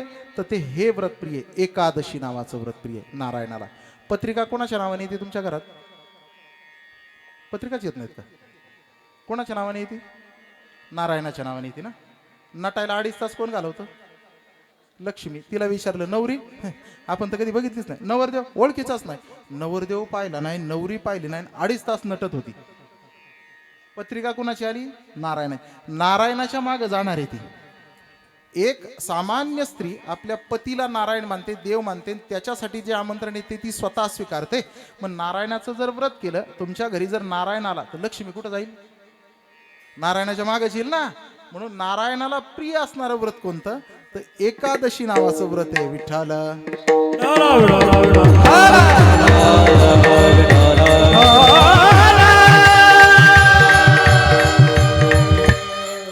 भागवतामध्ये शांतीब्रह्म श्री एकनाथ महाराजांनी फार सुंदर ओव्या एकादशीच्या संबंधाने घातल्यात. जो एकादशीचा व्रतधारी मी नित्य नांदे त्याचे घरी, सर्व पर्व काळाची श्री एकादशी खरी पै माझी. एकादशी देवाच्या मुखात ओव्या आहेत. मला इतकी आवडते, देव म्हणतो एकादशी मला इतकी आवडते, 5 पर्व काळाच्या शिरावर मी तिला बसवली. 5 पर्व काळ आहेत आपल्याकडे. कोणते कोणते? पर्व विशेष भागवत धर्मी, नृसिंह जयंती आता होऊन गेली ना, नरसिंह जयंती, नृसिंह जयंती, रामनवमी होऊन गेली, रामनवमी, वामन जयंती, जन्माष्टमी आणि उत्तमोत्तम शिवरात्री. 5 व्रत म्हणजे हे वैष्णवाचे पर्व काळ आहेत. ह्याला पंचपर्व काळ म्हटलं जातं. आणि देवाची ओवी ऐका, नाथरायणने देवाच्या मुखात घातली कृष्ण परमात्म्याच्या उद्धवाशी संवाद साधताना. ऐका ती ओवी काय आहे. 5 पर्व काळाच्या वरती मी जे व्रत मानतो ना ते एकादशी आहे. 5ही पर्व काळाच्या वरती. मग हे 5 पर्व काळ देव म्हणतो हे मी तेवढे मानत नाही जेवढी एकादशी जवळची मानतो. वास्तविक पाहता शिवरात्र दूर करा आणि इतरचे 4 पर्व काळ पहा. काय काय आहेत? नृसिंह जयंती, नृसिंह जयंती म्हणजे भगवंताचा अवतार आहे. वामन जयंती त्याचा अवतार आहे. जन्माष्टमी त्याचा अवतार आहे. रामनवमी त्याचा अवतार आहे. म्हणजे 4ही अवताराचे दिवस आहेत. भगवंत परमात्म्याच्या अवताराचे दिवस आहेत. मग 4ही अवताराचे दिवस म्हणजे कोणते दिवस? वाढदिवस. म्हणजे happy birthday to you god. मग आपल्या वाढदिवसाला आपण नाही का साऱ्या दुनियाने कुणी कुणी स्टेटस ठेवलं चेक करत बसतो. त्या दिवसाला किती महत्त्व देतो आपण. फार मुंग्या आल्यासारखे स्टेटस टाकतो. याचा काढ स्क्रीनशॉट ढकल स्टेटसला, त्याचा काढ स्क्रीनशॉट ढकल स्टेटस, अशी रांग लागते. आपल्या वाढदिवसाला एवढं महत्त्व देतो. देवही वाढदिवसाला महत्त्व देतो. देव म्हणतो त्या वाढदिवसाला सोडा, त्याचा काळ कराल, तो पर्व काळ कराल तर मी तुमच्यावर कृपा करील. पण याच्याही पेक्षा जास्त कृपा मी कशाने करेल? जर हे माझे वाढदिवस आहेत ना, हे 4ही पर्व काळ दूर करा, याच्याही पेक्षा जास्त तुमच्यावर कृपा करील. मला आवडतं ते व्रत म्हणजे एकादशीचं व्रत. महिन्याकाठी 2 एकादशी. कराल का? कराल का? उद्या कराल का? नाही तर कराल काळात टिकणार नाही. यमाच्या कराल दाढेमध्ये जाल. जर व्रत कराल तर टिकाल, नाही तर नाही. हे 4 पर्व काळाच्या वरती हे प्रिय पर्वणी व्रत इतकं ताकदीचं आहे जो एकादशीचा व्रतधारी मी नित्य नांदेत त्याचे घरी. देव म्हणतो त्याच्या घरी मी नांदायला येतो. नांदायला येणं आणि राहायला येणं मला फरक सांगायची गरज नाही.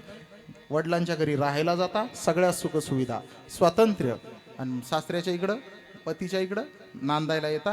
पडेल ते काम करावं लागतं. देव म्हणतो पडेल ती कामं करील तुमची, तुम्हाला कसली बाधा निर्माण होऊ देणार नाही. पण काय करा, जया नाही नियम. एकादशी व्रत नियम करा. मी तुमची पडेल ती कामं करायला तयार आहे. जो एकादशीचा व्रती माझा, तो सर्व व्रत तप तीर्थांचा राजा, तो आवडे मज गरुड ध्वजा परिग्रह, तो माझा ऐकू. तो माझा परिग्रह, जसा गरुड मला अत्यंत प्रिय आहे तशा प्रकारे तो मला प्रिय होईल. कोण? जो एकादशी करील तो. पण जर का एकादशीचं व्रत चुकलं तर तया दंडी यम. तया दंडी यमदूता, काल दयाचे अंकिता, तुका म्हणला एकादशी चुकली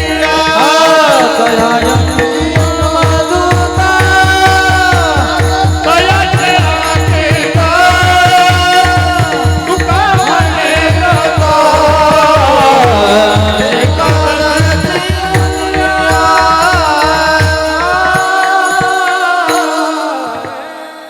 सुकली ना एकादशी, यमाचा पाहू ना प्राणी होय. मग तिकडे गेला ते म्हणते वरती ये, तुझ्याकडे बघतो लय चोरून चोरून खाल्लं, वरती ये वरती.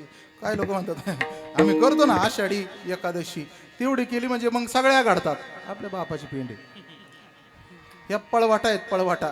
एक केली आणि सारी दुनिया घडली. असं कसं असं कसं असं कसं. एकदाच सासरवाडीला एकच अधिक महिना खायचा, एकच धोंड्याचा खायचा. काय नाही, एक खाल्ला तरी सगळे खाल्ल्यासारखे आहेच की.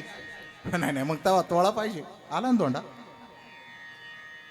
मग तिकडं लावा ना. व्यवहारात पण नियम लावा ना. मग अध्यात्मात जर लावू पाहता ना, तर तो नियम व्यवहारात पण लावण्याचा प्रयत्न करा. नाही, एकदा घेतलंय ना बास झालं. सासरवाडीचं एकदा घेतलं, आता नको बस. एकदा घेतलं, एक केली तर 24 एकादशा काढल्यासारखं आहे ना. मग सासरवाडीचं एकदा जेवलं तरी अख्ख्या आयुष्यभर जेवल्यासारखं आहे म्हणा की. हां, तसलं नाही महाराज, तुम्हाला नाही कळायचं ते. तिकडं कसे आले, अहो असे सोयीनुसार वागू नका. हो सोयीनुसार. ते कोणासाठी? ज्याची वृत्तीच नाही एकादशी धरायची, त्याला थोडासा पहिलीत घाला ना. एक तरी कर बाबा, एक तरी कर, एक तरी कर. त्याला पहिलीत. मग अरे अरे पांडुरंगाची केली रे, पांडुरंगाची केली. माऊलीची एकादशी एक, आषाढी केली, कार्तिकी धर की, कार्तिकी धर. त्याला माजून थोडा तयार करायचा. एकाचे 2, 2चे 4, माई चैत्री कर. मग 4च्या 8, 12, 12 मग 24. असा हळूहळू ढाळे ढाळे घेऊ त्यांनी एक वेळेन मार्गाची निबळेने टाकली. हळूहळू हळूहळू त्याला प्रवास करायचा आहे ना. एकदम धपक्याने त्याला पहिल्याच दिवशी धोतर घालून कपडे वगैरे टकाटक घालून माणूस इथे येऊन उभा नाही राहू शकतो. तो हळूहळू येणार आहे. त्याला तसा यायचा आहे, तसा येऊ द्या. ही प्रवृत्ती लागावी, इकडं थोडीशी वृत्ती व्हावी म्हणून त्या केलेल्या रचना आहेत. म्हणून जाणत्याला नाही ना, जाणत्याला नाही. जाणत्याने काय करायचं? ज्याच्यात ताकद आहे ना त्यांनी सगळं एकादशी करा, निर्जला करा. हो महाराज, तुम्हाला आत्ता आध्यात्मिक महत्त्व सांगितलं, वैज्ञानिक अंगाने सांगून पुढे जातो. वैज्ञानिक अंगाने सुद्धा एकादशीचं महत्त्व फार सुंदर आहे. शिकलेली पोरं उभं राहून का होईना ते कीर्तन ऐकतात. सध्या तरुण पोरं इकडे यायला थोडासा कंटाळा करतात. माझी अपेक्षा आहे त्यांनी आलं पाहिजे. आता ती भूमिका आहे का? वैज्ञानिक अंगाने जर का एकादशीचं महत्त्व जाणायचं असेल, आपल्या हिंदू धर्म संस्कृतीने एकही भूमिका अशी स्वीकारली नाही तिची उगाच येईन, तिला काही कारण नाही. प्रत्येकाच्या मागं खाली काहीतरी दडलेलं आहे कारण. तुम्ही तसे पाळायचे नाही ना, म्हणून त्याच्या खाली काहीतरी कारण आहेत ना, ती दडवून ठेवलेली आहे. आणि त्याला व्रताचं काहीतरी अध्यात्माचं अधिष्ठान दिलंय आणि ते पाळायला लावलंय, आपल्याला पाळायला लावलंय. तसं सांगितलंय ऐका. ॲलिसन आणि होंजो, तासुकू होंजो आणि जेम्स ॲलिसन असे 2 शास्त्रज्ञ आहेत. तुम्ही थोडं सर्च केलं तर तुमच्या लक्षात येईल. 2018चा नोबेल पारितोषिक त्या दोघांना मिळाला. कशासाठी मिळाला? त्यांनी एवढंच सांगितलं. त्यांच्यापुढे प्रश्न मांडला गेला. थोडेसे डॉक्टर लोक, सुशिक्षित लोक एकत्रित आले. अरे जगाला कॅन्सर सारखा रोग विळखा घालतोय. आता कितीतरी लोकांना कॅन्सर होतं, खातोयच आपण केमिकल. आणि तुम्ही तर इकडं सहकार महर्षींच्या एरियातली लोक, तुम्ही इथं दुग्ध किती मिश्रण होतंय, आपल्या सगळ्या बातम्या कानावर येतात. दुधात मिश्रण, पनीर खोटंय. ते दिवाळीला एवढा खवा, एक तर महाराष्ट्राला दूधच पुरत नाही, ते पनीरन खवा येतोय कुठून त्याचा अजून शोध लागला नाही. आम्ही तर बंदच केले होते खायचं. ते कुठून येतंय तेच कळत नाही. युरिया मारतायत कशाने, तरकारी तर कशाने फुलती मला इथून सांगता येणार नाही. हा मग तुम्हाला माहिती आहे, तुमच्याकडे आहे ती पद्धत. कस काय तरकारी एवढी तरतरीत राहते, काय माणूस शोध कुणी लावला काय माहिती. रागाच्या भारात फुगा पेटला होता काय कळना, ते तयारीत आलं. ते असं खतरनाक घडलंय ते पीठ. आणि लोक कशी तयार, काय कुठून शोध लावतील माहित नाही महाराज. आज आपण केमिकलच खातोय बरं का, केमिकलच. पाण्याची बाटली आपण घेतोय ना पिण्यासाठी शुद्ध जल म्हणून, तर त्याच्यात सुद्धा हजारो मायक्रो प्लास्टिक पोटात जाते महाराज. गरम गार काय कुठं कशात काय कशाचा मेळ लागत नाही. कशाचा आमचे पांचाळ भावांचे शब्द आहे, हा मेळच लागत नाही. काय खायचं आणि कशा संग खायचं, इतकं खतरनाक आहे ते. आणि याने आजार आपणाला जडणार आहे कॅन्सर सारखा. त्या विद्वानांची मतं अशी आहे येत्या काही वर्षामध्ये 40% लोकांना कॅन्सर असणार आहे. अवघड आहे ना हे प्रकरण. आणि तो शेवटच्या स्टेजला कळतो, तो अगोदर कळत नाही. मग त्यांनी काही शोध लावण्यासाठी या वैज्ञानिकांना पैसा पुरवला, त्यांना वेळ दिली आणि सांगितलं बुवा असं काहीतरी करा. बाहेरून औषधाचा शोध चालूच आहे. पण शरीरात असं काही आहे का की ते शरीरात खानपानात बदल केले, काही नियमावल्यात बदल केले की जेणेकरून शरीर कॅन्सरच्या विरोधी पेशी निर्माण करेल किंवा त्याची ताकद अशी वाढेल की ते कॅन्सरच्या विरोधी लढेल. त्यांनी शोध लावला आणि त्या शोधाअंती जे वाक्य बाहेर काढलं, जो निष्कर्ष काढला, तो निष्कर्ष इतका सुंदर होता की त्या निष्कर्षासाठी त्यांना जगातला सर्वोच्च पारितोषिक असणारा तो नोबेल नावाचा पुरस्कार तो त्यांना दिला. त्यांचा निष्कर्ष काय होता? 15 दिवसातून एकदा आणि महिन्यातून 2दा जो 10-18 तासापेक्षा जास्त काळ उपाशी राहील, निर्जला करील, म्हणजे अन्न पाणी घेणार नाही, त्याच्या शरीरामधली इम्युनिटी सिस्टीम एवढी बूस्ट होईल की प्रसंगी कॅन्सरच्या विरोधी पेशी सुद्धा तो मारू शकेल, एवढी ताकद राहील. याच्यासाठी त्याला नोबेल दिला बरं का. आता ह्या टाळ्या होत्या नोबेलवाल्यासाठी, आता टाळ्या घ्या तुकोबरायांसाठी. ऐका, 15 दिवसातून एकदा उपवास 15 दिवस एक एकादश, 15 दिवस एक एकादश, 15 दिवस एक एकादश, 15 दिवस एक एकादश, 15 दिवस एक एकादश, 15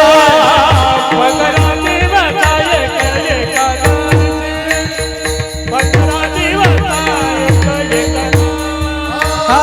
15 दिवस एक एकादश, 15 दिवस एक एकादश.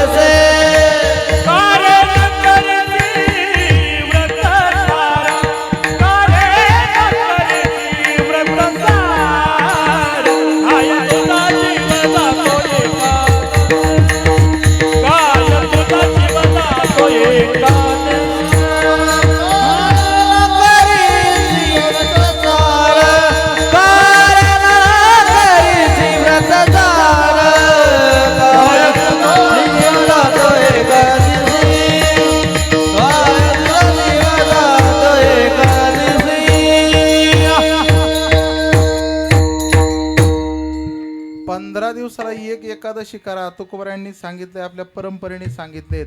असे किती नोबेल घ्यावे आणि तुकोबरायाच्या चरणावर ओवाळावे आणि असे ओढ्यात नेऊन टाकावे. अवे आमचे संत आहेत ना, आध्यात्मिकच नाहीत, ते वैज्ञानिक सुद्धा आहेत. त्या अंगाने कधी चिंतन मांडलंच नाही. ते मॅनेजमेंटचे लाखो रुपये घालून एक एक कोर्स करतात. अनिल दादा, एक एक कोर्स मॅनेजमेंटचा लाखो रुपये घालतात. नाही काय तर डोनेशन, अमुक तमुक, खालून दे वरून दे, अमुक तमुक. एका मॅनेजमेंटच्या कोर्ससाठी पर्सनल मॅनेजमेंट, PM नावाचा एक कोर्स आहे, पर्सनल मॅनेजमेंट. लाखो रुपये घालवतात पर्सनल मॅनेजमेंट करण्यासाठी. एकदा वारीला ना PM फिनिश, त्याचा पोस्टमॉर्टमच. एकदाच वारीला या. आमच्यात एक जण होतं, मग आज नेमका त्याचा वाढदिवस आहे, ते लांब आहे आज, आम्ही फोन नाही केला अजून त्याला. ते आला मस्त टकाटकमध्ये, कडकमध्ये, पहिली वारी टकाटक, ब्रश, मग ते शॅम्पू, ते सगळं टकाटकमध्ये आलं, कपडे, टॉवेल, अमुक तम. तर म्हणला बाथरूम कुठे? त्याला टँकर दाखवला, टँकर. तर म्हणला गर्दी आहे फार थोडं. पण आपला हुश हुश हुश हुश हुश ब्रश चालू केला. म्हणलं गर्दी आहे, थोडीशी कमी होऊ दे, थोडीशी कमी होऊ दे, थोडीशी कमी होऊ दे, थोडीशी कमी होऊ दे, थोडीशी कमी झाली. आणि आता एकटा बसतं, बाकी तवर तंबू पडले. हे टँकर खाली दगडावर बसलेलं, वरून चालू केला, मस्त. आता शॅम्पू लावला, हे फेस केला, हे फेस केला, हे फेस केला, फेस केला, मस्त चोळला, मस्त इकडून तिकडून चोळला. वर हात फिरवता हात मोकळाच गेला, टँकर निघून गेला. काय माग पाहता, त्याला बिस्तरीच्या पाण्याने आंघोळ घालायला लागली. तो म्हणला असं कुठं असते होय, असं कुठं असते होय. अरे भाऊ, इथं पर्सनल मॅनेजमेंट, जी कपडे लागतात ती रात्रीच उशाला ठेवायच्या. काय ज्या वस्तू हाताला लागतात त्या बॅगेतच पाहिजेत.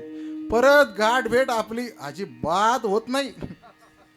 ज्या गोष्टी ह्या सगळे मॅनेजमेंट आहेत ना, एकदा वारीला या, ॲटोमॅटिकली तुम्हाला पर्सनल मॅनेजमेंट काय चीज कळेल. आणि एक एक अभंग असा आहे ना, जोडनिधन, उत्तम व्यवहार आहे, कसा थोडासा पहा. तुमची माझी वृत्ती होणारच नाही चुकीच्या अनुषंगाने जर संतांचे एक एक अभंग विस्ताराने पाहिले तर.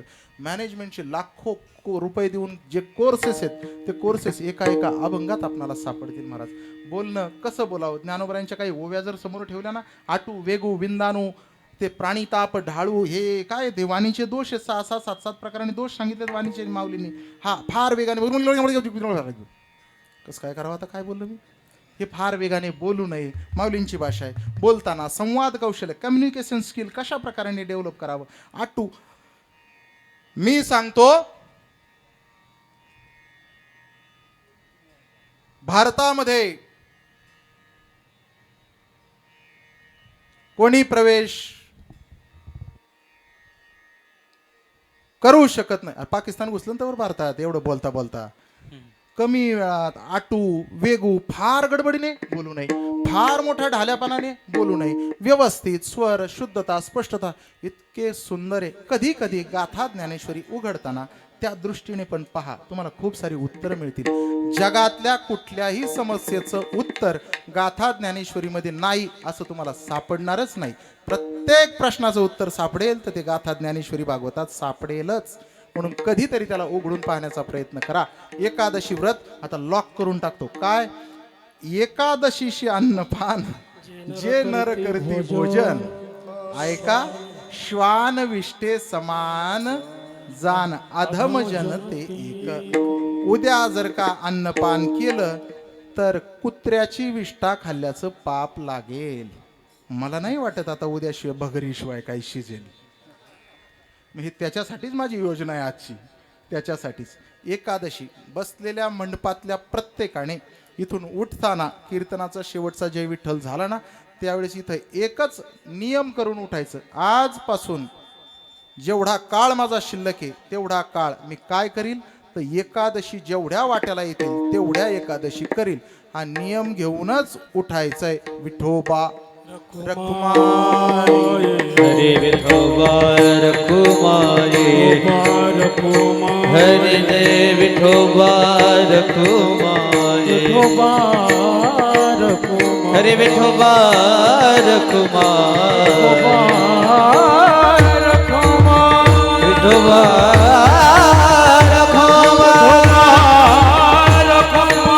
टाळी वाजवा सगळे म्हणा. हरे विठोबा रखुमाई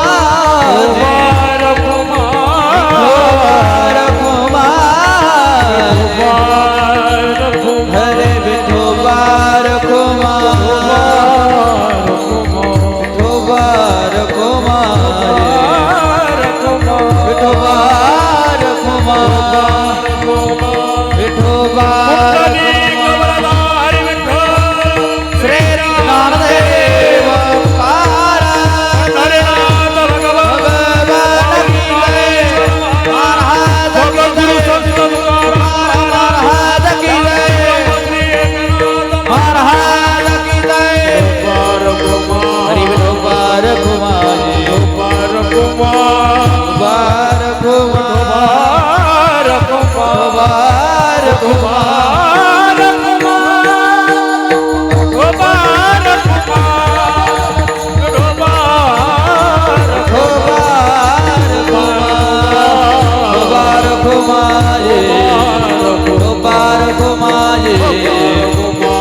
वातावरणच असं झालंय ना तर किमान 12 वाजेपर्यंत तरी करावंच लागेल मला.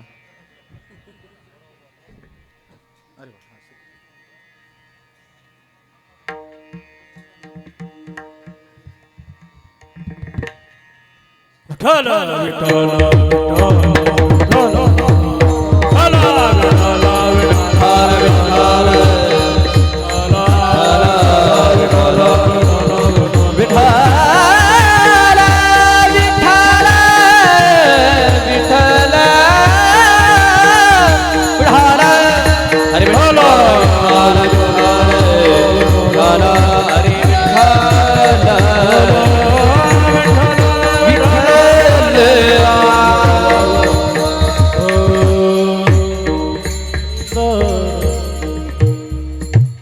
जया नाही नेम एकादशी व्रत. आता मला वाटतं प्रत्येक जण एकादशीच्या संबंधाने विचार करीलच करील.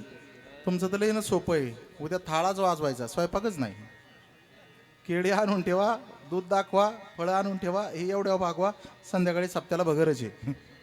तेवढं करा महाराज. एक व्रत निष्ठेने करा, देवाला आवडणार आहे. आणि जर नाही कराल ना तर मग त्याचे वय नित्य काळ लेखित आहे. रागे दात खाय कर करा दुसरं चरणी. त्याचं वय म्हणजे थोडक्यात एक भूमिका डोळ्यासमोर ठेवा. हा आता कॅमेरा आहे ना, हे दादा फिरवतायत. काय चॅनलचं नाव मी विसरलो. माझा कीर्तनकार. वा, मोठ्या आनंदाने नाव लय गोड ठेवले, माझा कीर्तनकार. माझा कीर्तनकार ते लोक फिरवतायत ना आता. मग ते फिरवताना जसा कॅमेरा तुमच्याकडे आला ना तसे वाकडे तिकडे बसलेले कसे सरळ होतात. का सरळ होतात मला त्याचं कारण द्या. का सरळ होत आहे. कॅमेरा फिरला म्हणजे कोणीतरी मला पाहणार.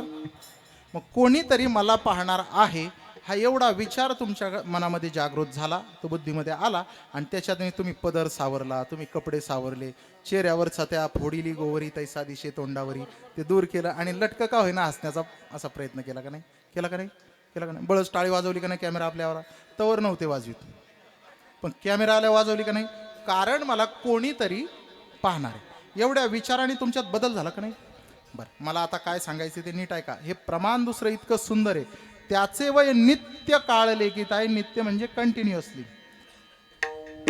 चालूच आहे. तो देवाचा सीसीटीव्ही कॅमेरा तुमच्या माझ्यावर रात्रंदिवस चालूच आहे. एवढं जर डोक्यात ठेवलं तर तरी मंडपातली दुसऱ्याची चप्पल घालणार नाही. नाही घालणार ना, अजिबात नाही. जाणीवपूर्वक आपलं नाही बाबा.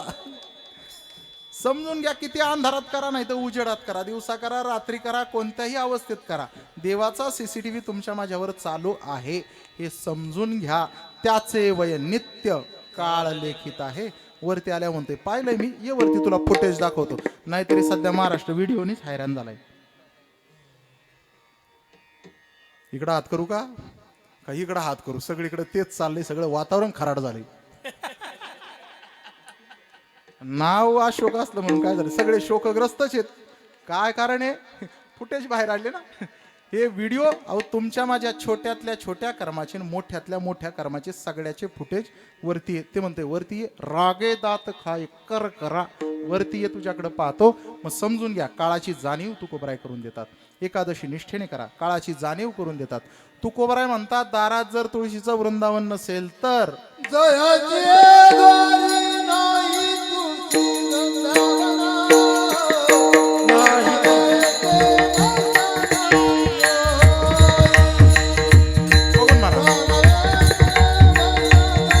गृहदाना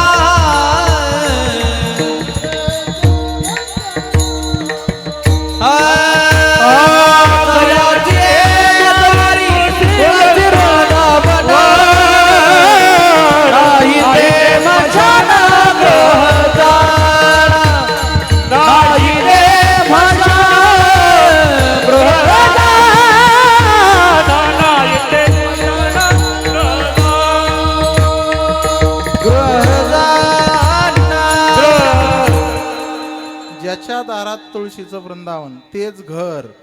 नाहीतर काय गावरान भाषेत मसून वाटा. म्हणजे स्मशान असं जरा फार स्टँडर्ड शब्द झाला ना तो आमचा पुणेरी शब्द झाला. स्मशान वगैरे नको. मसून वाटा. काही शब्द तसेच म्हणले ना की जरा त्याला मजा येते. दारात जर का तुळशीचं वृंदावन नसेल समजून घ्यायचा हा मसून वाटा आहे. म्हणून कुठेतरी छोटी तुळशीला जागा दिली पाहिजे. तुळशीला जागा, दारात तुळशी. चहूवर्णा माझी जाण अवश्य करावे वृंदावन.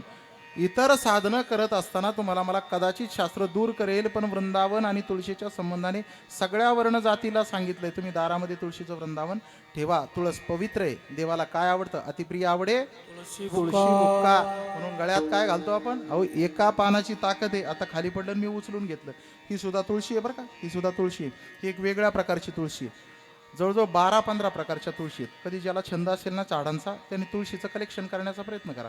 ती बेसिल सब्जाची तुळस वेगळी आहे, रामपूर तुळस वेगळी आहे, कापूर तुळस वेगळी आहे, कृष्ण तुळस वेगळी आहे. अशा 12-15. हिचा एक गोड वास आहे, हिचा सुंदर वास आहे, गोड वास आहे. ते कॉन्टिनेंटल फूड खाणारे जर का काही असतील ना स्टँडर्ड लोक, तर त्यांच्या खाण्यामध्ये तुळस आहे. खाण्यामध्ये त्या फूडमध्ये त्या करीज वगैरे वापरतात त्याच्यात तुळस टाकलेली आहे. तुळस आपलीच पद्धत आहे ना महाराज. नैवेद्य तुळशीचं पान ठेवल्याशिवाय होतच नाही. देव तो स्वीकारत नाही. या पद्धती आपल्या आहेत. म्हणून तुळस देवाला आवडते, आम्हाला पण आवडली पाहिजे. मग गळ्यामध्ये तुळशीची माळ धारण केली पाहिजे. तुळशीचं वृंदावन जयद्वारी नाही. मग ते जयद्वारी नाही ना, मग ते द्वार कशाचं? मसून वट्याचं दार आहे असं समजून घ्या. असं आपल्या दारामध्ये तुळशीचं वृंदावन असलं पाहिजे.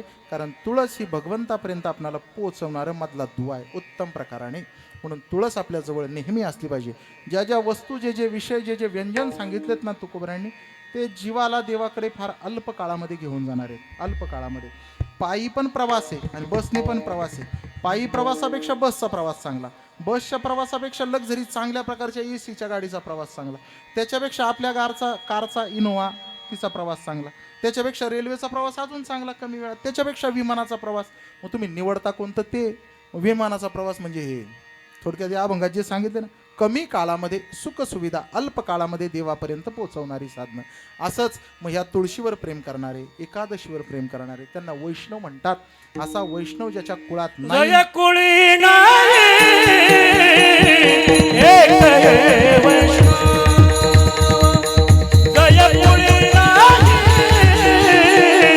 एक हे वैष्णव, हे दया कुळी नाही एकही वैष्णव, दया कुळी नाही एकही वैष्णव. त्याच्या पुढे भवन दीना त्याच्या पुढे भवन दीना त्याचे वय काळा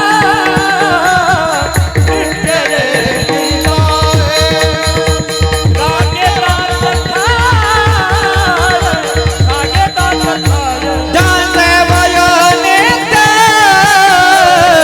काळ लेखित आहे. त्यांचे वय नित्य काळ लेखित आहे. ज्याच्या कुळात एखादा वैष्णव जन्माला येत नाही ते कुळ बुडालच म्हणून समजा. म्हणून एखादा तरी वैष्णव जन्माला घालण्याचा प्रयत्न करा. स्वतः वैष्णव व्हा आणि वैष्णव करण्याचा प्रयत्न करा. कशाने वैष्णव होईल? वैष्णव तो जया, अवघी देवावरी माया. मुखाने नामस्मरण करणारा वैष्णव होतो, देवावर माया करणारा वैष्णव होतो, देवाला जे आवडतं ते करणारा वैष्णव होतो. म्हणून वैष्णव होण्याचा प्रयत्न करा. वैष्णव होण्याचा प्रयत्न करा. सगळ्यात मोठं लक्षण वैष्णवाचं मुखामध्ये भगवंताचं नाम. आणि जर नसेल तर पुढची भूमिका सांगितली, सरळ काढून घेतो. ज्याच्या मुखामध्ये भगवंताचं नाम नाही, विठ्ठलाचं नाम नाही, त्याचं मुख प्रत्यक्ष ते कुंड चर्मकाचे. चर्मकाचे म्हणजे चांभाराचं. चांभाराचा तो कुंड असतो ना, ती वाटी असते माहिती आहे ना. आता चांभारही तसे असे चौका चौकात बसणारे राहिले नाही. आता ते स्टँडर्ड मोची झालेत ना. आता शक्यतो चप्पल रिपेअर केलीच जात नाही, डायरेक्ट थ्रो आउट. आणि मोची म्हणजे काय? मोची हा शब्द इंग्लिश आहे, त्यालाच चांभार, चर्मकार असं म्हटलं जातं. आणि मोची ब्रँडची किंमत सध्या जास्त आहे. आमच्यात एकाने परवाच आणली 3,990 वारीसाठी स्पेशल. मी तर म्हणलं असा स्टँडर्ड वारकरी पाहिजे, 4,000ची चप्पल घालणारा वारकरी. हसतोय तो मनातल्या मनात. आता बघितलं तुम्ही ओळखून घ्या. स्टँडर्ड मोची आजकाल तसे राहिले नाहीत. पण एखाद्या गावामध्ये कुठेतरी दिसतं बा असं ते कुंड. मग ते येतं ते चांभार चौकशा. कसा शब्द पडला मला नाही माहिती बरं का. कदाचित ते त्या चांबड्यावर काम करायचं असतं बरं का. ते कडक असतं. मग ते कोणी प्रवासी दुरून प्रवास करत येतो, अंगठा तुटला, काहीतरी बंद निसटला, मग त्याचं काम करण्यासाठी मग तो काय करतो, पहिलं ते आल्या की त्याला बसवतो, मग ती चप्पल गप्पा मारतो, ती चप्पल पाण्यात भिजत घालतो. पहिली भिजत घालतो का? ती भिजत घातले की ती मऊ होते ना.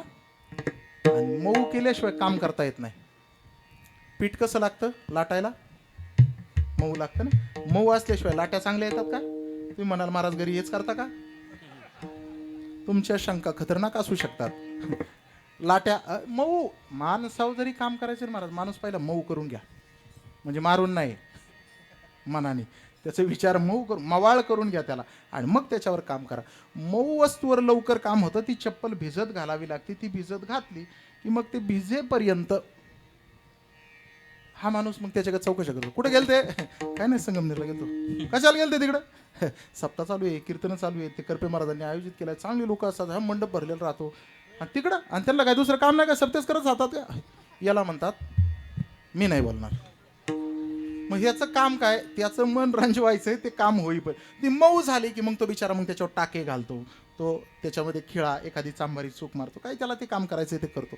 मग असे फक्त सगळे कीर्तनाहूनच जाणार आहे त्याला भेटतील का?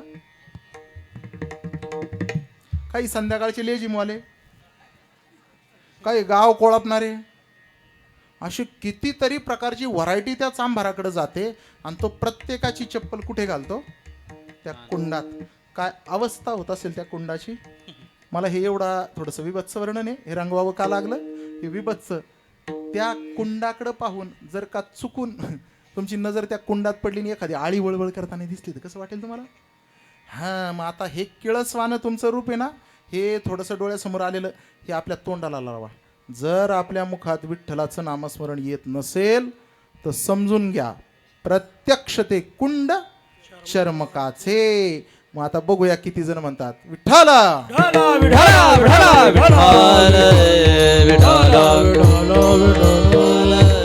असं.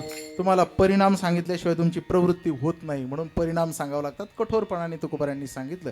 हे पहा, एकादशीच्या व्रताचं महिमान, काळाची जिज्ञासा, काळाची जाणीव करून तुकोबारायांनी दिली. तुकोबारायांनी तुलसी मातेच्या संबंधाने, वृंदावनाच्या संबंधाने जागृती करून दिली. वैष्णव कुळामध्ये जन्माला यावा याच्यासाठी अट्टाहासाने प्रयत्न करा. तुकोबराय सांगतात अन्यथा कुळ बुडून जाईल. तुकोबराय सांगतात मुखाने भगवंताचं नामस्मरण करा. या 5 गोष्टीची जाणीव या अभंगामध्ये करून दिली. हे कुठे कळेल तुम्हाला? हे जिथे आल्याच्या नंतर कळेल ती भूमी, ती अवस्था म्हणजे ही कीर्तनाची. हे कीर्तनाला आल्याच्या नंतर तुम्हाला कळेल की या गोष्टी अशा आपणाला केल्या पाहिजेत. जर कीर्तनाच्या दृष्टीने तुमची प्रवृत्ती होत नसेल तर तुमचे हातपाय जाळण्याच्या कामाचे अभंगाचं शेवट. तो का म्हणे त्याचे काष्ट हात पाय, तो का म्हणे त्याचे काष्ट हात पाय.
रागे दात खाए कर रागे दात खाए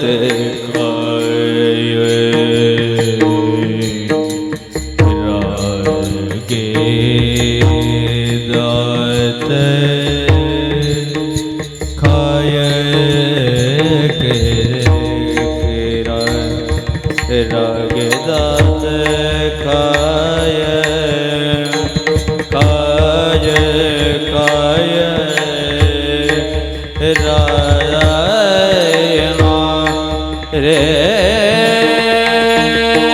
नाम देना आद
राग दात खाय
तुकाराम टाळी वाजवा भजन हात वर करा, टाळी वाजवा. तुकाराम तुकाराम तुकाराम हरे तुकाराम तुकाराम तुकाराम तुकाराम तुकाराम तुकाराम तुकाराम तुकाराम हरे तुकाराम तुकाराम तुकाराम तुकाराम तुकाराम तुकाराम जय जय तुकाराम तुकाराम तुकाराम तुकाराम जय जय जय तुकाराम तुकाराम तुकाराम तुकाराम हे राम.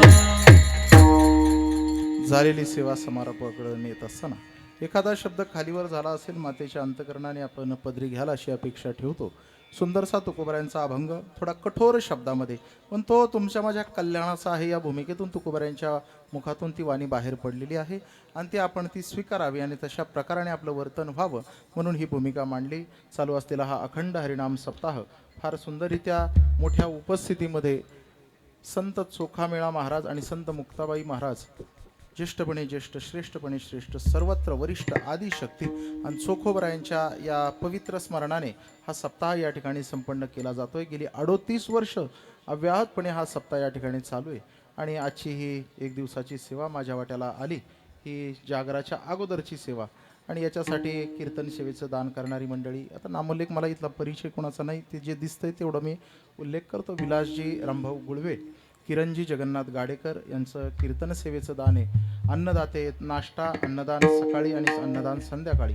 गणेशजी पारसकर, संजयजी रंगनाथ अरगडे आणि स्वर्गीय गंगा भागीरथी झुंबरबाई गंगासा क्षत्रिय टाक यांच्या स्मरणार्थ आमचे हृदयाभिद्य जवळचे सन्मित्र आदरणीय माऊली यांच्या परिवारातील असणारे बापूसा गंगासा क्षत्रिय उर्फजी टाक यांच्या परिवाराच्या, आमच्या पद्माताई या परिवाराच्या वतीने हे अन्नदान आहे. म्हणून ही सेवा मला त्यांच्याच माध्यमातून आदरणीय आपल्या या सप्ताहाचं मुख्य मेरुदंड असणारे आदरणीय करपे महाराज बाळकृष्णजी महाराज करपे यांच्या मार्गदर्शनाने इथपर्यंत माझा येण्याचा हा योग आला. गाथा लिखाणाच्या संबंधाने मी सुरुवातीला बोलून गेलो. ज्यांना वया हव्या असतील, सचिन दादा आहेत, इथं करपे काका आहेत, बापूसाहेब आहेत, या मंडळींना थोडा संपर्क करून आपण वया मिळवू शकता. आता पोपट महाराज माझ्या शेजारीच उभे आहेत, बराच वेळ झाला, त्यांना माईक पाहिजे. आता मी मोकळा करतो. नाही वेळ झालेली ना आता.